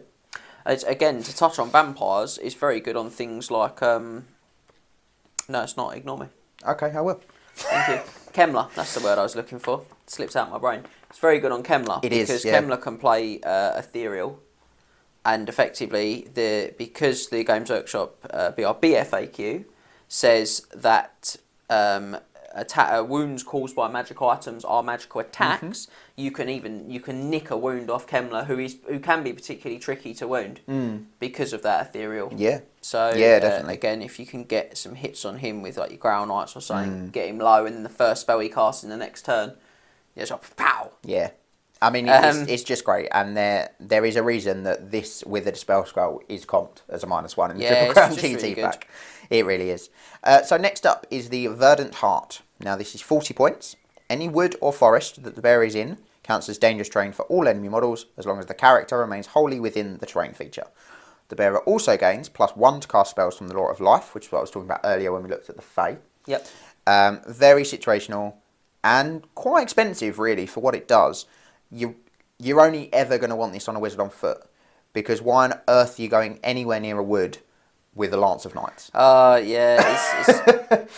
just don't like it.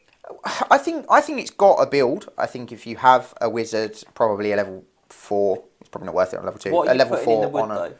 Men at Arms / Battle Pilgrims. Then they're not. Then Battle Pilgrims, yeah. Men at Arms, they're not steadfast in the wood. No, they are with the Crown of Command though. They're stubborn with the Crown of Command. Yeah. I don't know. Maybe with Battle Pilgrims, I'm not sold on this one. But mate. to be honest, you're going to want it on a level 4 because it's just not worth it on a level 2 because your enemy's probably got a level 4. So the +1 isn't going to make a difference. So she's already got a ward save. She's already got magic res. I might as well spend 30 points more and just give her the Book of Asher to give her +1 to dispel as well. That is my feeling. She doesn't have to be in a wood to gain the other. Yeah. The other benefits aren't amazing. Let's be fair. So we can ignore that. You're really only taking it for the +1 to cast Lore of Life. Yeah. And just take the Book of Asher. Just take the Book of Asher. Yeah. So if you are following through the army book with us, you may have noticed that I have skipped over the Sacrament of the Lady. Now, unfortunately, Games Workshop's FAQ has removed this item from the book completely. The book was written for 2 editions prior to the one that we're playing it in, and some of the items and the rules, they just don't work. So instead of changing them, Games Workshop's just removed them. They also did the same with the Virtue of Discipline, so you won't see that when we go through the virtues later. Yeah. Yes. But back to the arcane items, and we are moving on to the prayer icon of Quenelles, or Kennels. This is a 1-use only item at 25 points. It can be revealed at any time. The bearer and the unit they are with immediately granted the Blessing of the Lady, even if they have previously lost the blessing.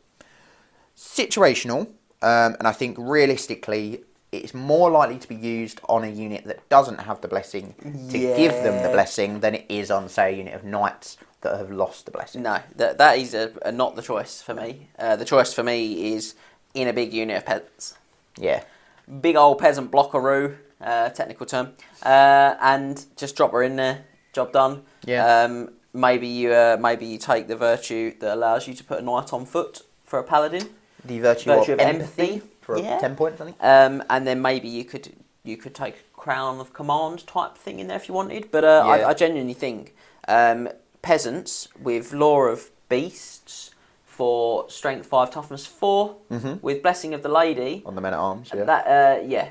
That's a very, very interesting unit. It is, and would definitely form the holding core of my. It's your typical sort of anvil, isn't it? Yeah, that would form a holding core of my if I was trying to play defensive Bretonians, draw you in and then countercharge you with the knights. I'd be all over that, mate.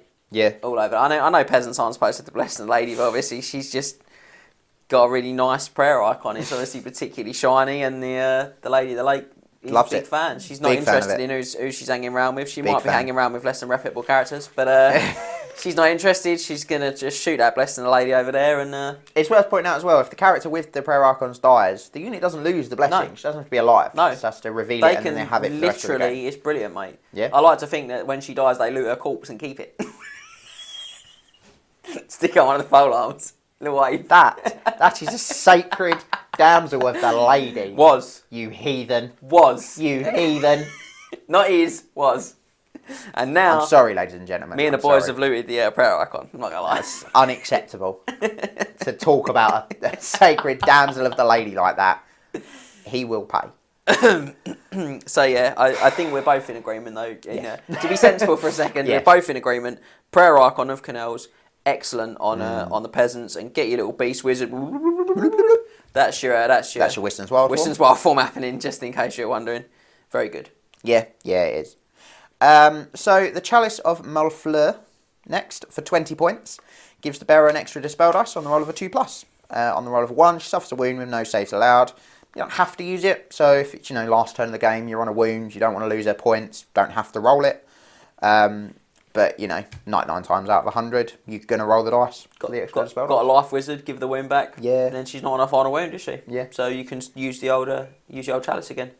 Yeah, I like it. Glug in, get some dispel dice. Really like it. Really good points cost. Yeah. Very, if you put it on a hero, combine it with a Fae as well, you're getting 2 extra dispel dice for free, plus your channels. Yeah, strong. Really nice. Yeah. The final arcane item then is the Potion Sacré. 1 use only, and it is 10 points, so nice and cheap.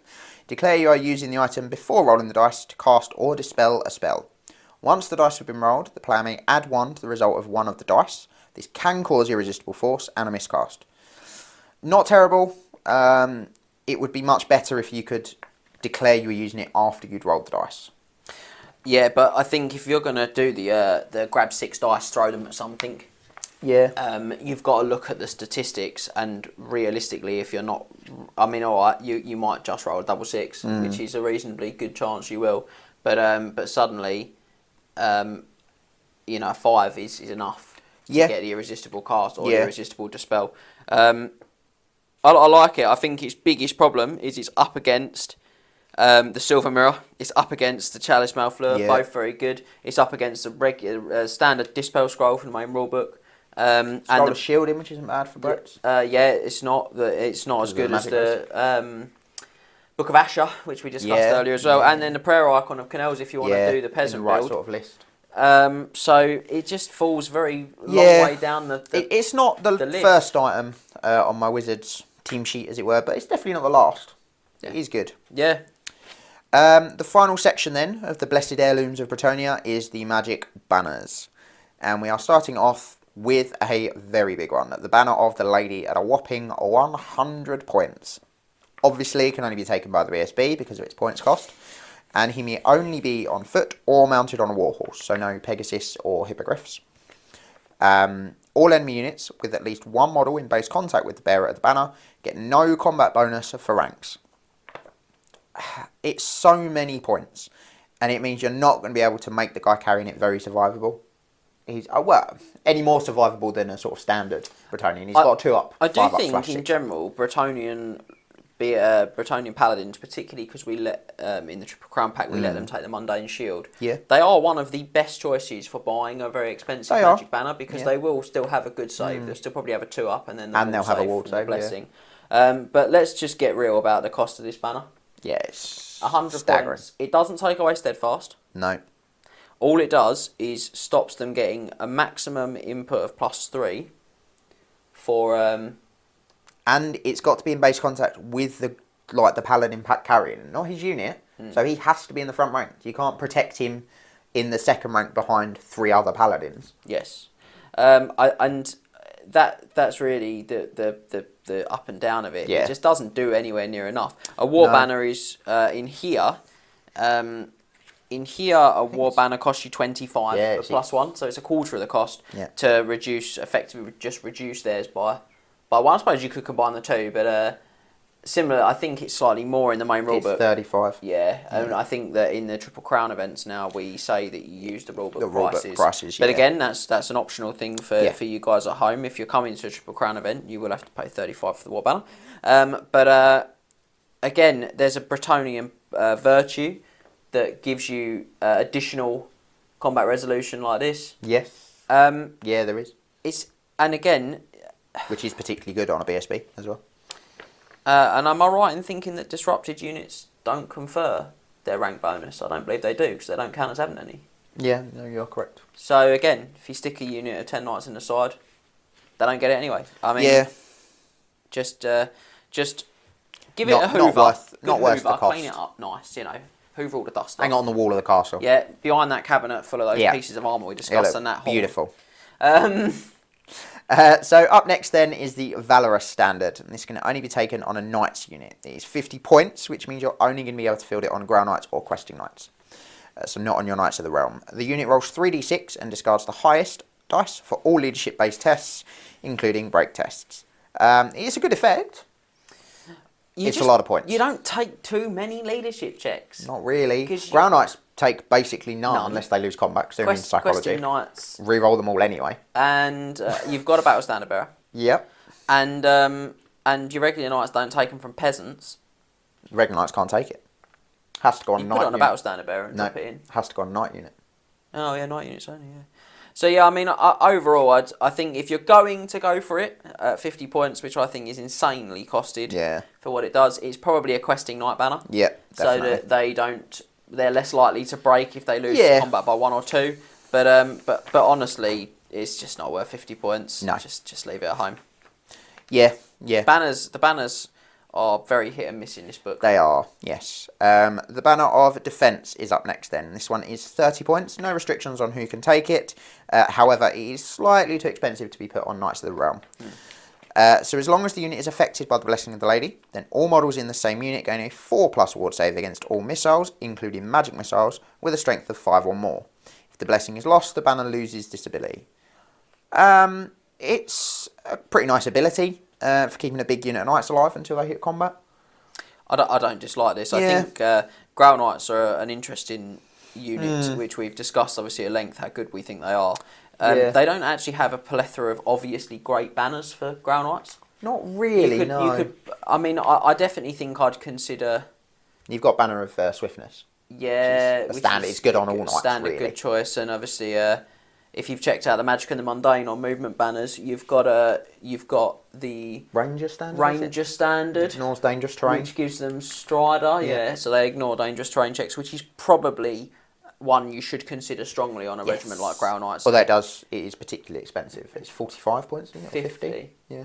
I mean, they can take it. But the thing, very expensive. as I say in that video, is, if you're going to take that banner, you need to be taking it on very expensive cavalry. Yes. I think I recommended Chaos Knights in that video. Yeah. And certainly these would be another choice. But the Banner of Defence is probably a good consideration on Grail Knights. It is, especially if you have a Damsel or a Prophetess in there, particularly a Prophetess, giving them the Magic Res 2. Yep. Gives them a 2-up against all those magic missiles. Yeah, Urannon's Thunderbolt would be one, Chain Lightning. I think that's direct damage. What was it? Urannon's might be as well. Let's check that. Shems is a magic missile. Big Banishment. Doombolt. Is a very scary one. Doombolt, no one likes Very Doombolt. But also, I think just the fact that it applies to missile weapons. So things like organ guns, which are just... they're so scary. Yeah. They're so scary. I think it's all right. Against cannons as well. Which, when they're shooting down lances, can kill sort of 4 or 5 knights. Yeah, it does. McHugh's got it. And hell cannons. I think this one is well worth considering. Yeah, definitely. Up next then is the Twilight Banner, and we are back to the not good end of the magic banners. This is 25 points and 1 use only. It can only be used in the remaining move section of the turn. The unit suffers no movement penalties from moving over difficult terrain or obstacles, or from any other reductions to movement. They can also move through buildings, but not other units, and they can't end their move in impassable terrain. It's reasonably cheap as banners go, but it's so situational as to when this would be useful. It just isn't worth it. I've got like 2 or 3 times ever that it's useful. Do you know what I mean? Yeah. Maybe if you're fighting Wood Elves pretty regularly, you should consider this. Yeah. If you again, we're going back to that sort of, if you've got your sort of consistent gaming opponent, particularly if they take the acorn. Yeah, and you're sort of going to be trying to get into those woods. Yeah. The way I see it in a competitive sense is I would put the lance behind a building. Coming up towards the building, pushed up behind it to allow my opponent to feel they're very safe from that lance's charge. As long as one of my knights can see past the building to see the enemy unit, it's used in the remaining move subphase, so I can't charge through. So I just have to sort of scoop through and turn. Yeah. But I could potentially get onto a flank and put some pressure on. It's probably not that great in that role, so ignore that. I thought I could charge for a minute. I suppose the only other thing is it says they ignore all movement penalties. So if you fight against Laura Shadow, and they don't allow your movement, but I mean honestly, it's probably I'm really working hard. Really here. Clutching at straws. I'm really working hard. Find a use for it. So I think it's probably there are better choices. Yep, I agree. Yeah. Conqueror's Tapestry. This awards double the number of victory points for any banners killed in combat or run down by the unit carrying it. And it also awards double the victory points if the tapestry is killed in combat or run down. Again, it's 25 points. I don't know, because I've ever played 6, but were banners worth more in 6th edition than 25 points? You are going back a lot of time now. I think they were, yeah. Yeah, I mean, in an edition where banners are only worth 25, it's so unlikely that this is going to make that big of a difference.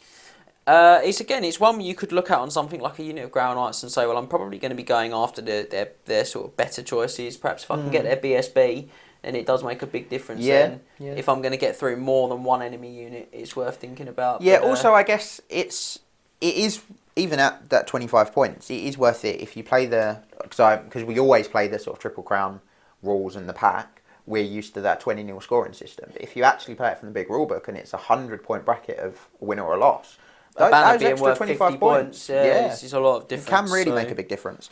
So yeah, maybe if you've got the space for it on a unit and you've got 25 points on a unit like Ground Knights or maybe Knights of the Realm where you've got some characters in there, or you're expecting to have characters in there who are going to do that killing, it's maybe not a terrible idea. It's definitely worth pointing out here that if you lose the banner, you also confer double victory points for that banner. You do. So you do not put this on a BSB.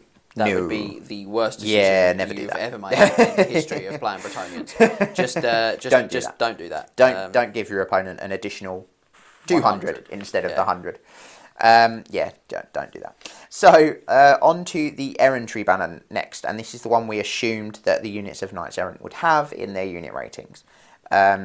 As I sort of touched on, it gives them an additional +1 strength on the turn that they charge, and it is 20 points, but can only be taken on Knights Errant. It doesn't affect any characters in the unit, it only affects the Knights Errant themselves. However, the sort of downside to this is that they suffer a -2 to their leadership for their impetuous test that they must take. And the impetuous is the frenzy with none of the benefits. It's the take a leadership test or you have to charge. So yeah, that's not cool, which is why we talked about the virtue of the impetuous knight, which we will cover very shortly when we move into virtues. And I think that if you're going to take this, I think Scott's right. I think you probably want a paladin with that in the unit. Yeah, the paladin gives them a better leadership, and it makes the virtue makes it more likely that they actually get that charge. Yeah, so gives you the double whammy. If you fail the leadership, you are going to at least have a better chance of making a successful long charge. Yeah, definitely. Just be aware if your opponent thinks you've got it, they're probably going to try and bait that charge into a dangerous place. Yeah. So just be careful.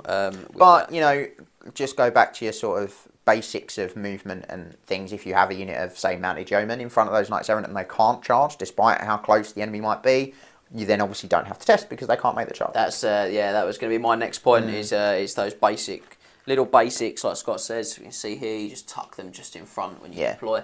And they don't have to worry too much. Yeah, exactly. So, final one then for banners. The final magic banner for the Bretonnians. This is the Banner of Chalons, and this is 10 points. The enemy may not declare a stand and shoot reaction against the unit carrying this banner. So, at first glance, I think this looks really good, and it was definitely one that I had on a unit in every Bretonnian list I wrote. Normally Ground Knights, if I'm honest, because I was like, well, I want as many of them as I can to get into combat. So this sounds like a great idea. But realistically, there's not a lot that actually stand and shoots as a reaction. There's not a lot that can, because either they're slow to fire or they just don't have missile weapons and you don't see them in competitive play. You don't see as many missile weapons in competitive play, I think it's probably fair to say. Additionally, the amount of those units that you do see with missile weapons with quick to fire is even smaller. So you have to be charging from more than 8 inches away, which is likely only going to be your first charge, because then you're sort of mixing it in with the army, so you're probably going to be within 8 inches. So you then don't get any benefit anyway because they can't stand and shoot because you're too close. So I think for 5 points, I'd rather just have the Banner of Swiftness. Yeah, I mean, I'll be honest, there's a virtue that I think this works quite nicely with, which we will cover very shortly. Momentarily. I think for 10 points it's alright. I do. I often find it's probably my third choice banner in my list. After I've put the Errantry banner in, and then I'll probably have the standard Banner of Swiftness. Banner of Swiftness. Or maybe Discipline if depending on what way you another go. option. But yeah, I certainly think that I think Scott's maybe a little harsher on it than I am. I quite like it, you know. And the reason I do is because while Scott's right, you don't see a plethora of competitive shooting units. Big words. When you do see a competitive shooting unit, there is a really good reason you see it. It is a competitive unit. And I certainly think with things like Storm Fiends, which are terrifying. It is would I pay 10 points to always have a good out against Storm Fiends? Yes, I would. Yeah. So that is very fair. That would be my my rebuttal. But no, that is very, very But I think fair. it's the sort of item that you guys at home can make a decision about when you build your list in terms of what you want your list to do, how you want it to sit. There are pros and cons, and I think we've outlined them as quite well here. Yes. Well, that is it then. That is it for the Blessed Heirlooms of Bretonnia. Woo! We made it through all 42. We did. Now we get to... now we are going to move on to the virtues of the chivalric knight. We certainly do. There's only 2 pages of these, so... I think there are 12. I can't count that fast. So okay. Say yes. So, if you don't know what these are, they are 13, similar... because one's gone. Thank you. They are similar to vampire powers or ogre big names, with being slightly closer to ogre big names. So they come out of your magic item allowance, and they're essentially a 6th, 7th type of magic item. It's how they essentially work. However, you can duplicate them across the army, but you can only have 1 per character. So your lord can only have 1 virtue, but your lord and your paladin could have the same virtue. If you do duplicate the virtues, their cost increases. So the 2nd virtue is double the cost, the 3rd virtue is 3 times the cost, etc., etc. So now we've got that sort of admin out of the way. Covered, yeah. Yeah, we are going to move on to the first one, which is... Oh, I've got 13 virtues written down. You counted correctly, well done. Well, there you go. Which is the virtue of the penitent. Now, this is 40 points, and it makes the knight stubborn. Although he can never join units, may not take any magic items, nor may he be mounted on a hippogriff or a pegasus.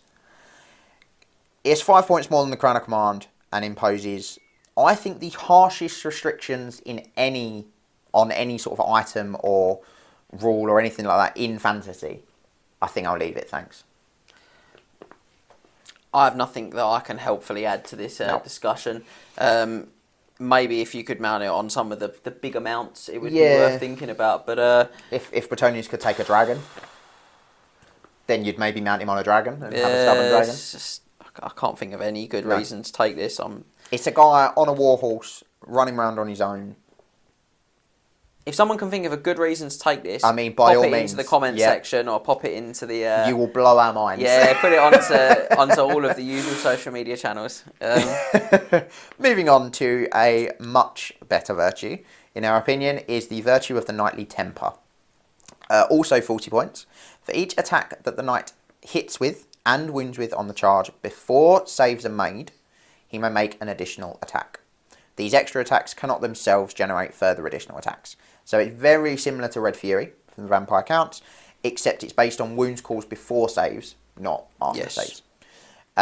Overall, I mean, it's really good. You want to break Steadfast with units on the charge. You want to break Steadfast with your knights when you charge. That's what I meant to say. And doing those extra wounds, those extra hits and wounds with your lord, who is going to probably be a very good strength with, who knows, possibly reroll to wounds from his weapon or his armour. It's well worth pointing out that you can't combine this with a magic weapon, though. Yes, that is very true. It can only be combined with a mundane lance. Yes. So suddenly that armour that allows you to reroll your ones to wound, which was the armour of Gluff, was it? Armour of Agluf, yeah. I'm going to quickly check that so that we are giving you the absolute correct information. It is, in fact, the Cuirass of Fortune. We know. It's a fantastic choice with this item. Yeah, it really with this virtue, rather, because you're going in with your lance, your strength 6, you're rerolling your ones to wound. Oh, you love to see it. Yeah, your weapon skill 6, so you're probably hitting on 3s. Yeah, it's very nice. Yeah, very good. So, Virtue of Heroism. Up next, this is another option which has been changed slightly by the FAQ. Now gives the knight heroic killing blow if they are armed with a non-magical weapon for 40 points. It's worth noting that as well that doesn't... It's been changed completely. I think it just says it confers heroic killing blow. You can combine it with a magic weapon now. I mean, if you can, that's particularly good. I thought it said in the FAQ that it was non-magical weapon. No, we looked this up the other day, me and Max, when we were playing through some options and discussing some choices, and he was... I mean, it's even better then. He was adamant you could magic weapon it, and he was correct. I mean, it's not often that Max is correct. No, I know, it's very scary. It is. What sort of world are we living in? Bold new world we live in. He's not here to defend himself. No. Yes. But I mean, that's even better then. isn't it, really, at that point? It doesn't only work on the charge like the killing blow from the Lance No, Artois, I think it is. so good, mate. Does. Yeah, that's yeah, it's really good. Sort of swift slaying. Yeah, sort of additional attacks. Whatever variety you can sort of fit on the character. So good. It's good on everything. It's good on a Pegasus. Drop them in. Good on a cavalry. Good on a lord on a horse, on a cavalry lord in a unit. You know, it's good. Sort of striking. Make sure he hits to get those wound rolls. Yeah, that's why I like the sort of swift slaying. Slaying even. And again, you can potion strength it up as well if you want. Just for the raw just filth. Smashing out Fences damage. blades makes your weapon skill 10 and gives you an extra attack. Oh, so good. You love to see it. Yeah, you really do. So, yeah, this is a great choice, the Virtue of Heroism. Yeah, it really is. So Virtue of Stoicism is next. And this allows the knight and any unit he is with to reroll failed break tests. And it's 35 points. So he becomes a sort of mini BSB for his unit. You have to take a BSB anyway with Bretonnians. You don't get a choice. It is free, but you have to take one. And in a standard 2,000 or 2,500 point game on a 6x4 table, you're probably not going to be far enough away from your BSB to not get the reroll. Unless he's really dragged off somewhere or he's dead, you're probably going to be within his stand your ground radius. So it's not worth the 35 points. In bigger games I can definitely... It's definitely a scale-up power, this one. Yeah, 100%. So I like this quite a lot. If you're playing like those 5,000 and 6,000 point games, to have my battle stand at one place and then have my Virtue of Stoicism another. Yeah, definitely. It's well worth considering in those terms. Indeed. Next up is the Virtue of the Ideal, which is also 35 points. Now this gives the knight +2 weapon skill, +1 initiative, and +1 attack. He can never be the army general, even if he has the highest leadership, and any friendly unit taking any form of leadership test within 6 suffers a -1 modifier. So not something you want on a character in the middle of your army. The second part of that is the harshest part, I think. I don't mind him not being the general, but I certainly think it's really harsh that he drops my leadership. It is, but I mean, you just put it on a paladin, on a Pegasus, he essentially becomes a lord. Yeah. He's got the wounds of a lord, he's got actually a better weapon skill than a lord, he's got the initiative and attacks of a lord. Yes. I mean, for way less points. And he comes out your hero slot. I've not really sort of thought heavily about construction, but I've always wondered if you put this on a Bretonnian Lord, could you sort of start elevating that model to the levels of a sort of a vampire or even a sort of towards a demon prince level with the right combined equipment? Yeah, he's well above a vampire sort of hitting wise at that point, isn't he? On weapon skills 8. On a Pegasus, and then he just sort of goes off, and he's just like a absolute monster character. Very similarly to like a demon prince potentially, but yeah, I think you're right. I think its best use is definitely on a paladin character, on a Pegasus, Yeah, absolutely. Virtue of the Impetuous Knight then, and this is the one that we mentioned with the errantry banner and in the Knight's Errant. Yep. So this is also 35 points. It allows the bearer and any unit he is with to add d6 inches to their first charge that they declare. If the charge is still failed, they don't add the extra d6 when determining their failed charge movement.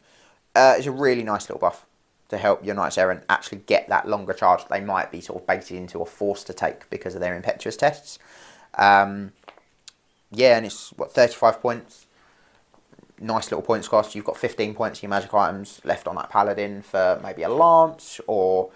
other magic weapons, magic armour. I like this. Great I options. think you're right. I'm not sure I see a lot of places for it that I think it's really essential because it's my first charge.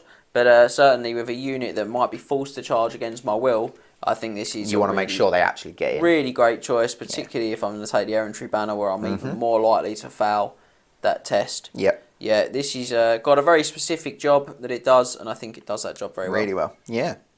On to the Virtue of Audacity then. This one's 30 points and allows the knight to reroll to hit and wound against models with a higher strength than himself. And the strength values for both him and the enemy are taken before any bonuses or anything from weapons or anything like that. It's another way to get rerolls, which is nice. So I really like this actually with the Sword of the Ladies Champion. Yeah, okay. I also like it with the Burst Sword of Carcassonne as well. And the reason I like it with both of those is because, particularly with the Sword of the Ladies Champion, I'm purposefully going after big, tough things like monsters. Yeah. And they're going to have a strength that is higher than my base strength of 4. Yeah. And as a result, I'm going to reroll my hits. I'm going to reroll my wounds with my strength counting as 1 point higher than their toughness. Yep. Oh, yes. Love it. Get it in my belly. Especially monsters, they generally have lower weapon skill as well, which means you're probably hitting on 3s, re-rolling, wounding on 3s, re-rolling. Very consistent.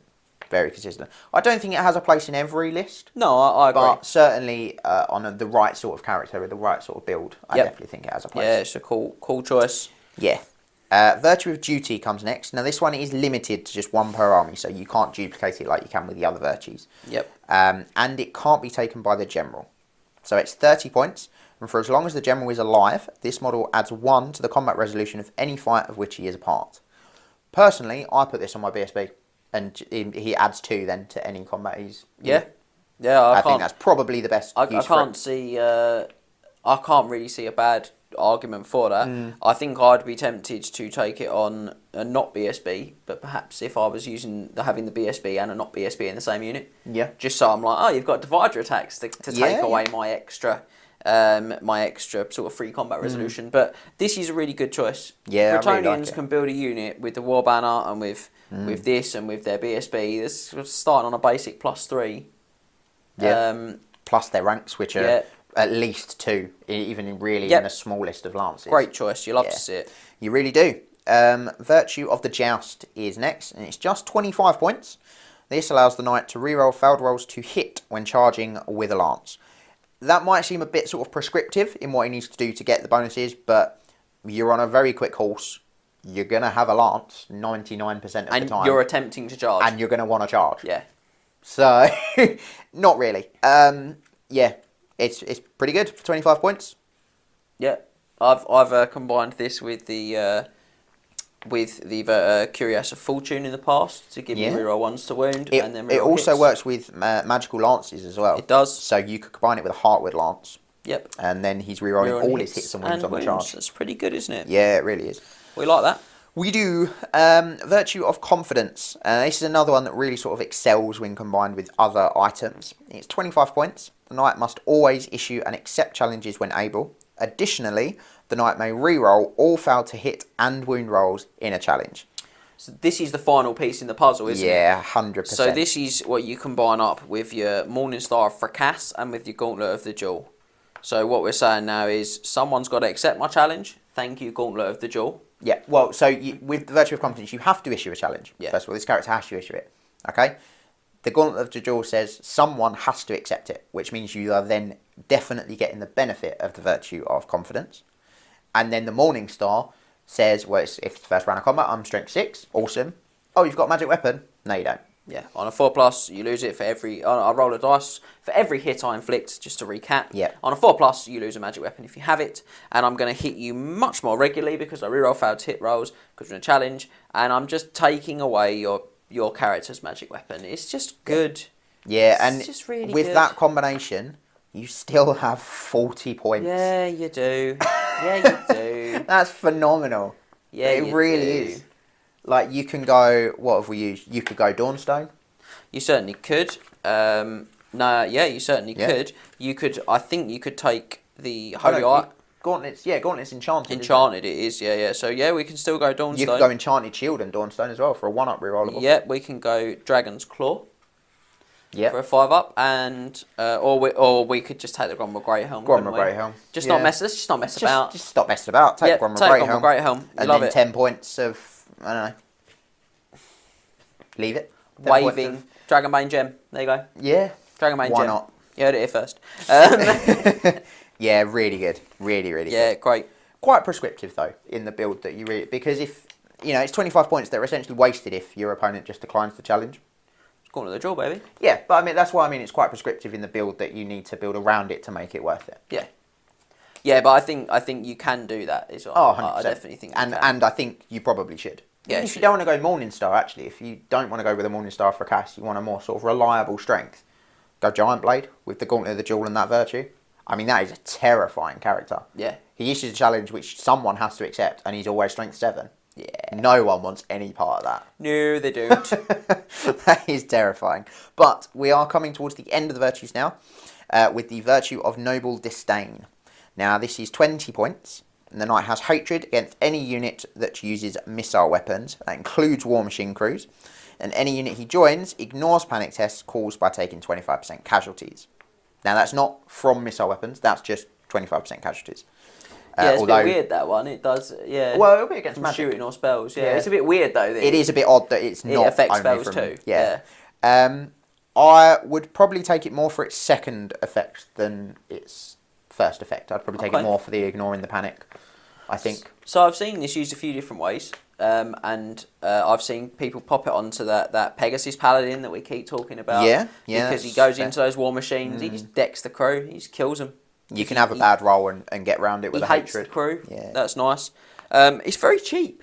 It is very cheap, 20 points. But, again, going back to that banner of Shalons we talked about, I'm thinking in my mind, I'll pop this guy in the unit with that. I want to charge missile units with that. I want because I'm going to ignore their standard shoot. Yeah. He hates them. He's giving me that guaranteed combat resolution. Yeah, it's worth noting he doesn't give the units with hatred. No, just himself. He's just himself. But again, we can look at the combination options of things like the Curse of Fortune for rolling once to wound, or on a noble we can do the Heart would Lance be a lord, but we can do a noble. We can do Curse of Fortune. A paladin. You're in high elf. I'm in high elf mode again.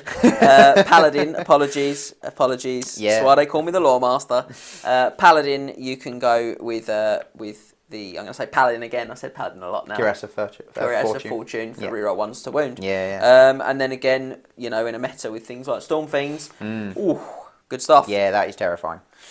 So the penultimate virtue then that we're going to look at is the virtue of purity. Again at 20 points. This one grants the knight the blessing of the lady, even if the army didn't pray. You're probably always going to pray. But it also increases the ward save from the blessing to 5+ against attacks of any strength. So a bit like the Dragon's Claw, the first sort of effect from the Dragon's Claw, or second effect.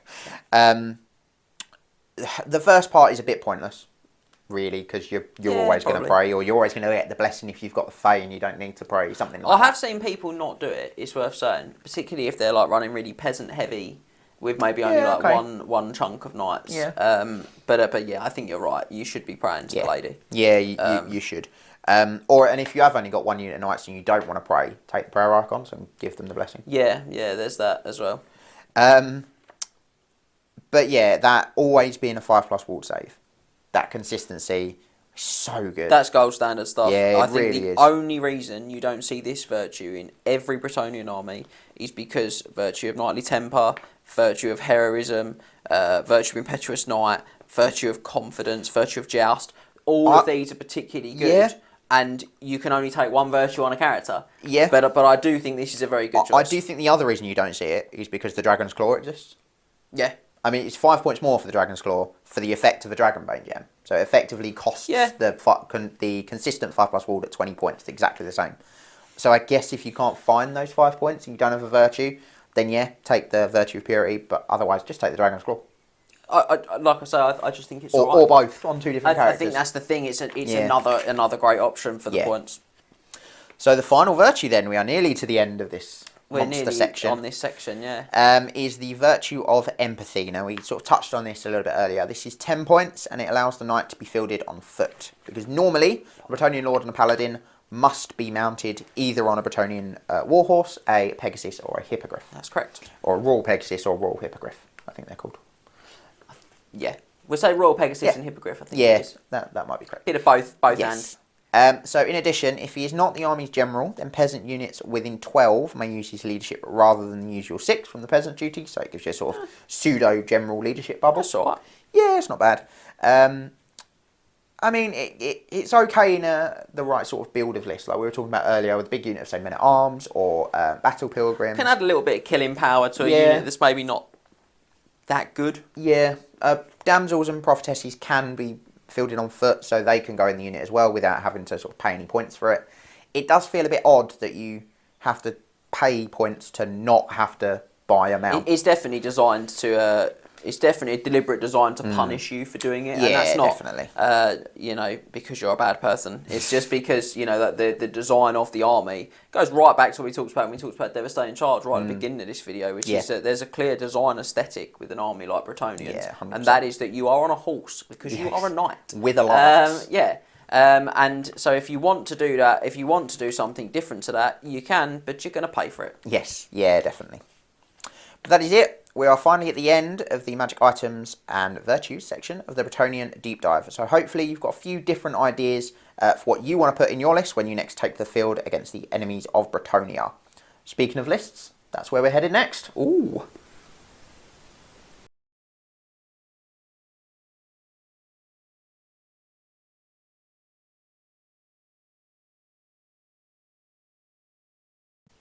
So, we're going to finish up with some sample army lists today. As ever. Yes.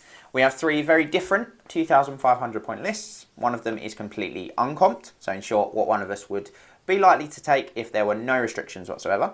Then we have 2 lists using the Triple Crown GT comp. One is an aggressive players list and one is a more defensive list. So, first up, the uncomped list. We have the Green Knight, Prophetess of the Lady, who is a level 4 wizard on the Law of Life, the Chalice of Malfleur, and the Ruby Ring of Ruin and a Bretonnian Warhorse. Then for heroes, we have a Damsel of the Lady, who is a level 1 wizard on the Law of Beasts with the Silver Mirror, again on a Bretonnian Warhorse. We have a Paladin BSB with Virtue of Duty, Sword of Might, and on a Barded Bretonnian Warhorse. Then a second Paladin with a Virtue of the Impetuous Knight, the Dragon Helm, a Shield, a Barded Bretonnian Warhorse, and a Lance.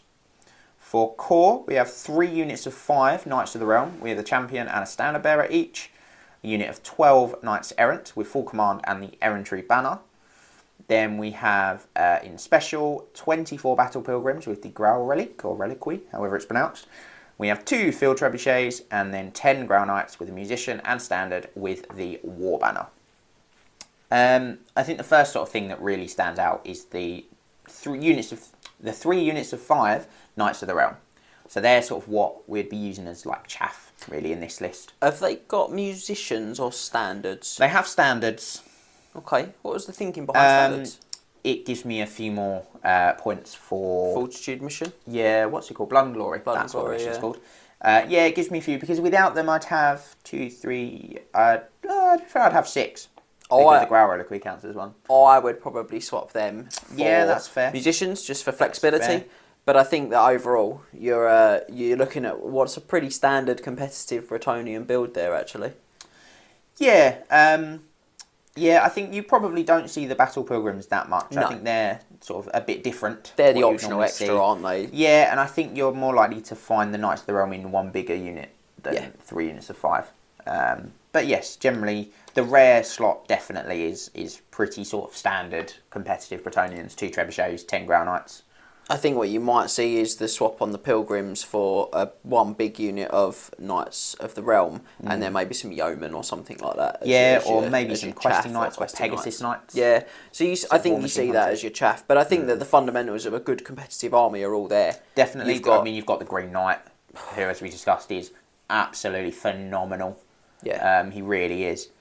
Although you say that, I think the only time I've used him, actually, he did absolutely nothing to a Kemrian War Sphinx. It's not a great day out for him, though, is it? No, but the Knights Errant, who charged in the front, killed him outright. Yeah, well, you hate to see that, don't you? Some of us are cat lovers on this channel. I am not. But yeah, I mean, especially with if we were to take this to an event that we're using the Triple Crown rules, even if not the comp, and giving them devastating charge, those Knights Errant and the Grail Knights are getting a phenomenal number of attacks. All at strength 6 as well. Yes. We've got the Virtue of the Impetuous Knight in there to help guard against those unwanted sort of fouled charges, if you like, from the Knights Errant. You've got one of those units of the Knights of the Realm you could use as a sort of just a Knights Errant charge blocker if you wanted. The Battle Pilgrims give you a nice sort of stubborn block that you can use as like a nice anvil. Yeah. You've got the Law of Life as well, which can buff their toughness up and grow them back. Pin it in place, hit it in the flanks. It's all pretty classic stuff, and you've got some great reach there as well. I've just caught that table with my foot and watched the panic in the Duke's eyes. Was like, ooh. But yeah, you pin that stuff in place, you hit it. You've got the trebuchets to force your opponent forward. Yeah. again, like when I look at any Bretonnian list, my head's running on a million different things I'd love to be able to also have or to do, and that's going to be a difficulty that you're going to find at home when you're writing your Bretonnian army lists. Yeah, really. 100%.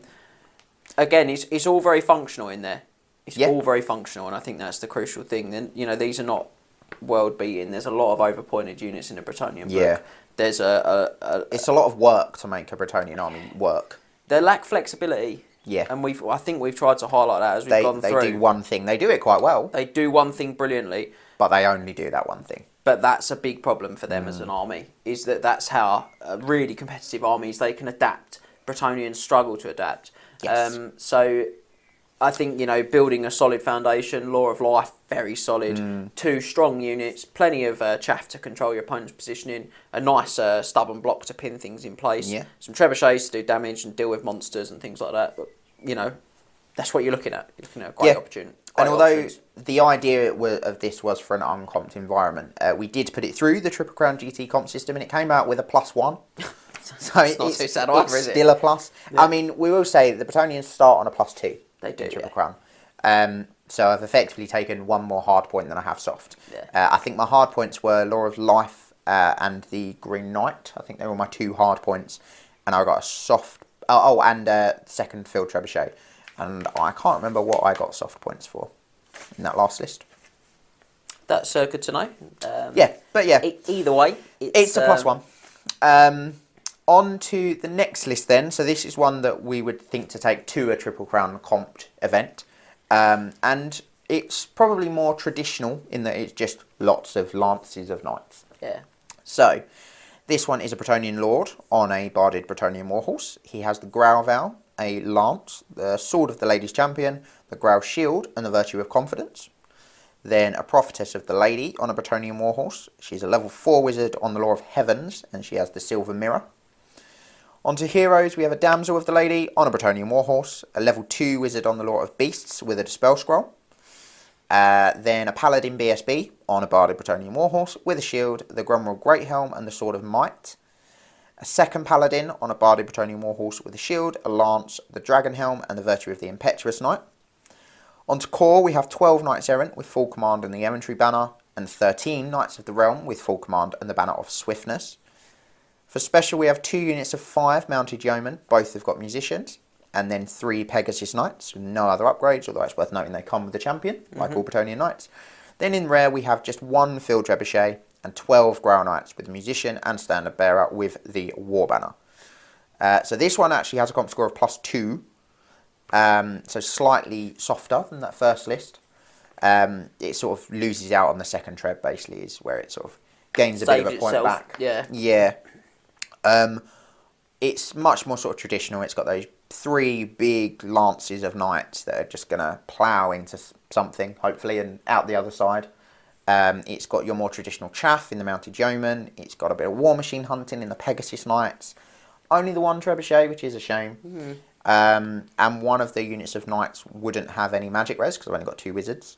That would probably be the Knights Errant, I would think. So the Paladin with the Virtue of the Impetuous Knights was obviously going the Knights Errant. With the... probably the Prophetess would go in the Grau Knights. With the option of the Bretonnian Lord going in there as well. I think, to be honest, that just depends what I'm up against. Or what the list comes up against. But he's got the Grauval, so he's got the option of going in there as well. The Damsel would then go in the Knights of the Realm, with probably the BSB Paladin as well. Yeah? Yeah, I think so. I mean, the additional 1 on the comp score won't make a huge amount of difference over 5 games.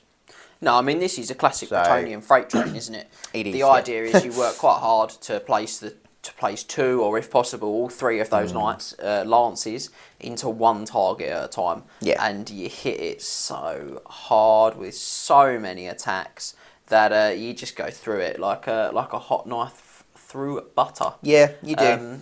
And that's really what it does well. It's nice to have a field trebuchet.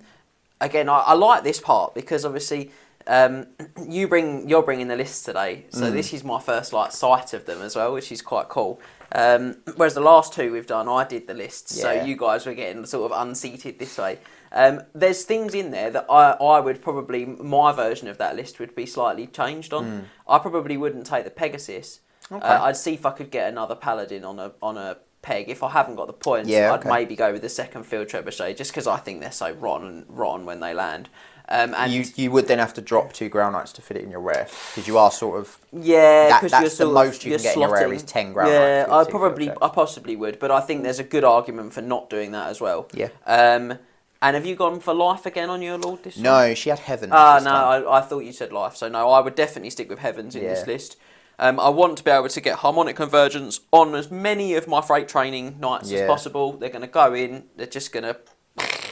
Yeah, that's the technical term. And you want the Curse of the Midnight Wind as well, whatever it is you're hitting.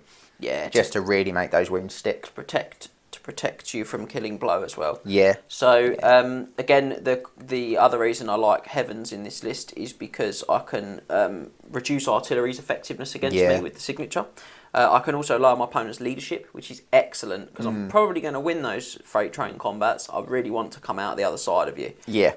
And finally, I like the fact that I can clear chaff very well with some Heavens action Chain too. Lightning and Uranus as well. Yeah, there's a lot of good things about that list. It's got 2 scrolls as well, with the scroll and the silver mirror. Giving yourself that extra buff of defence, aren't you? Yeah. Yeah, I like this list as well. BSB's got a 1-up rerollable save.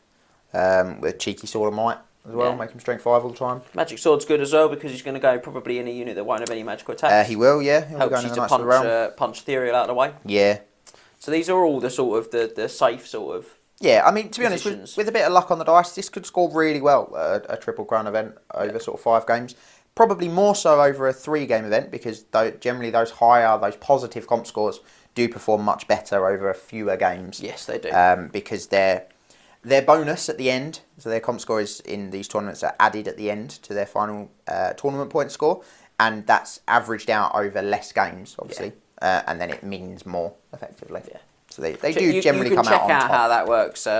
If you've not seen it before, definitely go to the downloads page on triplecrownwargaming.com and check out the Triple Crown GT. At the time of this video, it's the 2021 pack. And you can see how the comp system works and what Scott's saying about averaging points out across weekends. There it'd be much easier to just read that than have us explain it, I think. Yes. But yeah, so classic freight train list. Yeah. So we got a defensive one now. Yeah, onto a little not so classic list for the Bretonnians, and we have a Bretonnian Lord on a Bardo Bretonnian Warhorse with a shield, a lance, the virtue of the knightly temper, a Gromwell Great Helm, and the sword of might. A Prophetess of the Lady on a Bretonnian Warhorse, level 4 wizard on the Law of Life with the Silver Mirror. Then for heroes, a Damsel on a Bretonnian Warhorse, a level 2 wizard on the Law of Beasts with the Dispel Scroll. Paladin BSB on a Barded Bretonnian Warhorse with a lance, the virtue of duty and the enchanted shield. Then a Paladin on a Royal Pegasus with the virtue of heroism, the Charm Shield and the Dragonbane Gem. A second Paladin on a Royal Pegasus with a shield, the virtue of purity, the Worm Lance and the Dragon Helm. Then for core, we have 10 Knights of the Realm with full command on the banner of Swiftness. 2 units of 10 Peasant Bowmen with the Flaming Braziers. And 40 Men-at-Arms with full command. Special, we've got 3 Pegasus Knights with a Standard Bearer. And for rare, we have 2 Field Trebuchets with 10 Grail Knights with a Musician and a Standard. So this one is back to just a +1 overall. But you can see it worked very differently to that previous list that I had. It's got a lot of flying units. It's got the Pegasus Knights and 2 flying Pegasus Paladins, or Pegadins, as I'm gonna call them. It's got that big block of 40 Men-at-Arms, which I'd run in a bus. I wouldn't hoard them. They're not going to kill anything. I'd run them 5 wide and 8 deep. Yeah. You've got the Law of Life to again increase their toughness, like we had with the Battle Pilgrims in the first list. You can regrow them as well, and then you use them to hold something in place long enough for the Knights of the Realm and the Grail Knights, or even the Pegasus Knights and the Pegasus Paladins to come in, hit it in the side, and clear it out of the way. Yeah, I think the Worm Lance obviously gives you more harrying threat as well. Yeah. I think you're going to fly around and score some victory points with your Pegasus and just keep trying to draw your opponent on with your trebuchets. I think actually you've still got the classic McHugh in there. The classic Duke, you really want to still have like that hitting power. You've still got a big unit of Grey Knights. You've still got a big unit of Knights of the Realm. Probably bigger units than I would have taken. I think I'd have lent even more defensively if I was going to go that route. I think more towards like Tomb Kings, where I'd probably have gone for. I'd probably have took the prayer icon. We talked about earlier, I was going to say that there's definitely options for sort of optimising this even more. Yeah, making it more defensive. I don't know if I'd say optimising it more, just making it more defensive. I think probably dropping the damsel off of a horse, and dropping her dispel scroll, giving her the prayer icon, or putting that onto the level 4 would be probably what I'd do, and drop them into the unit instead. Because Law of Life, I can put regeneration onto myself and onto my unit. Yeah. So so that helps that unit to stick around further, and it gives me. It's not such a big sacrifice then that I'm exposed. So I've got 3 wounds. I can give myself some back. Quite hard to get through in one turn. Definitely. So. But I think, again, the fundamentals are very much draw your opponent on. There's an argument even here for Heavens, again, where you can say, well, I'll pop the Comet of Cassandora in my opponent's deployment zone as well, and then push them on again, all the time, doing the damage. You got Law of Beasts as well to make those men-at-arms a little bit more tanky with a toughness 4 and strength 5. Really so solid. when they do hit, they do actually wound. Yeah. I like this. There's a lot of flaming attacks as well from the Worm Lance and from the Braziers from the Peasant Bowmen to sort of nick that regen off for those 2 trebuchets to really hit hard.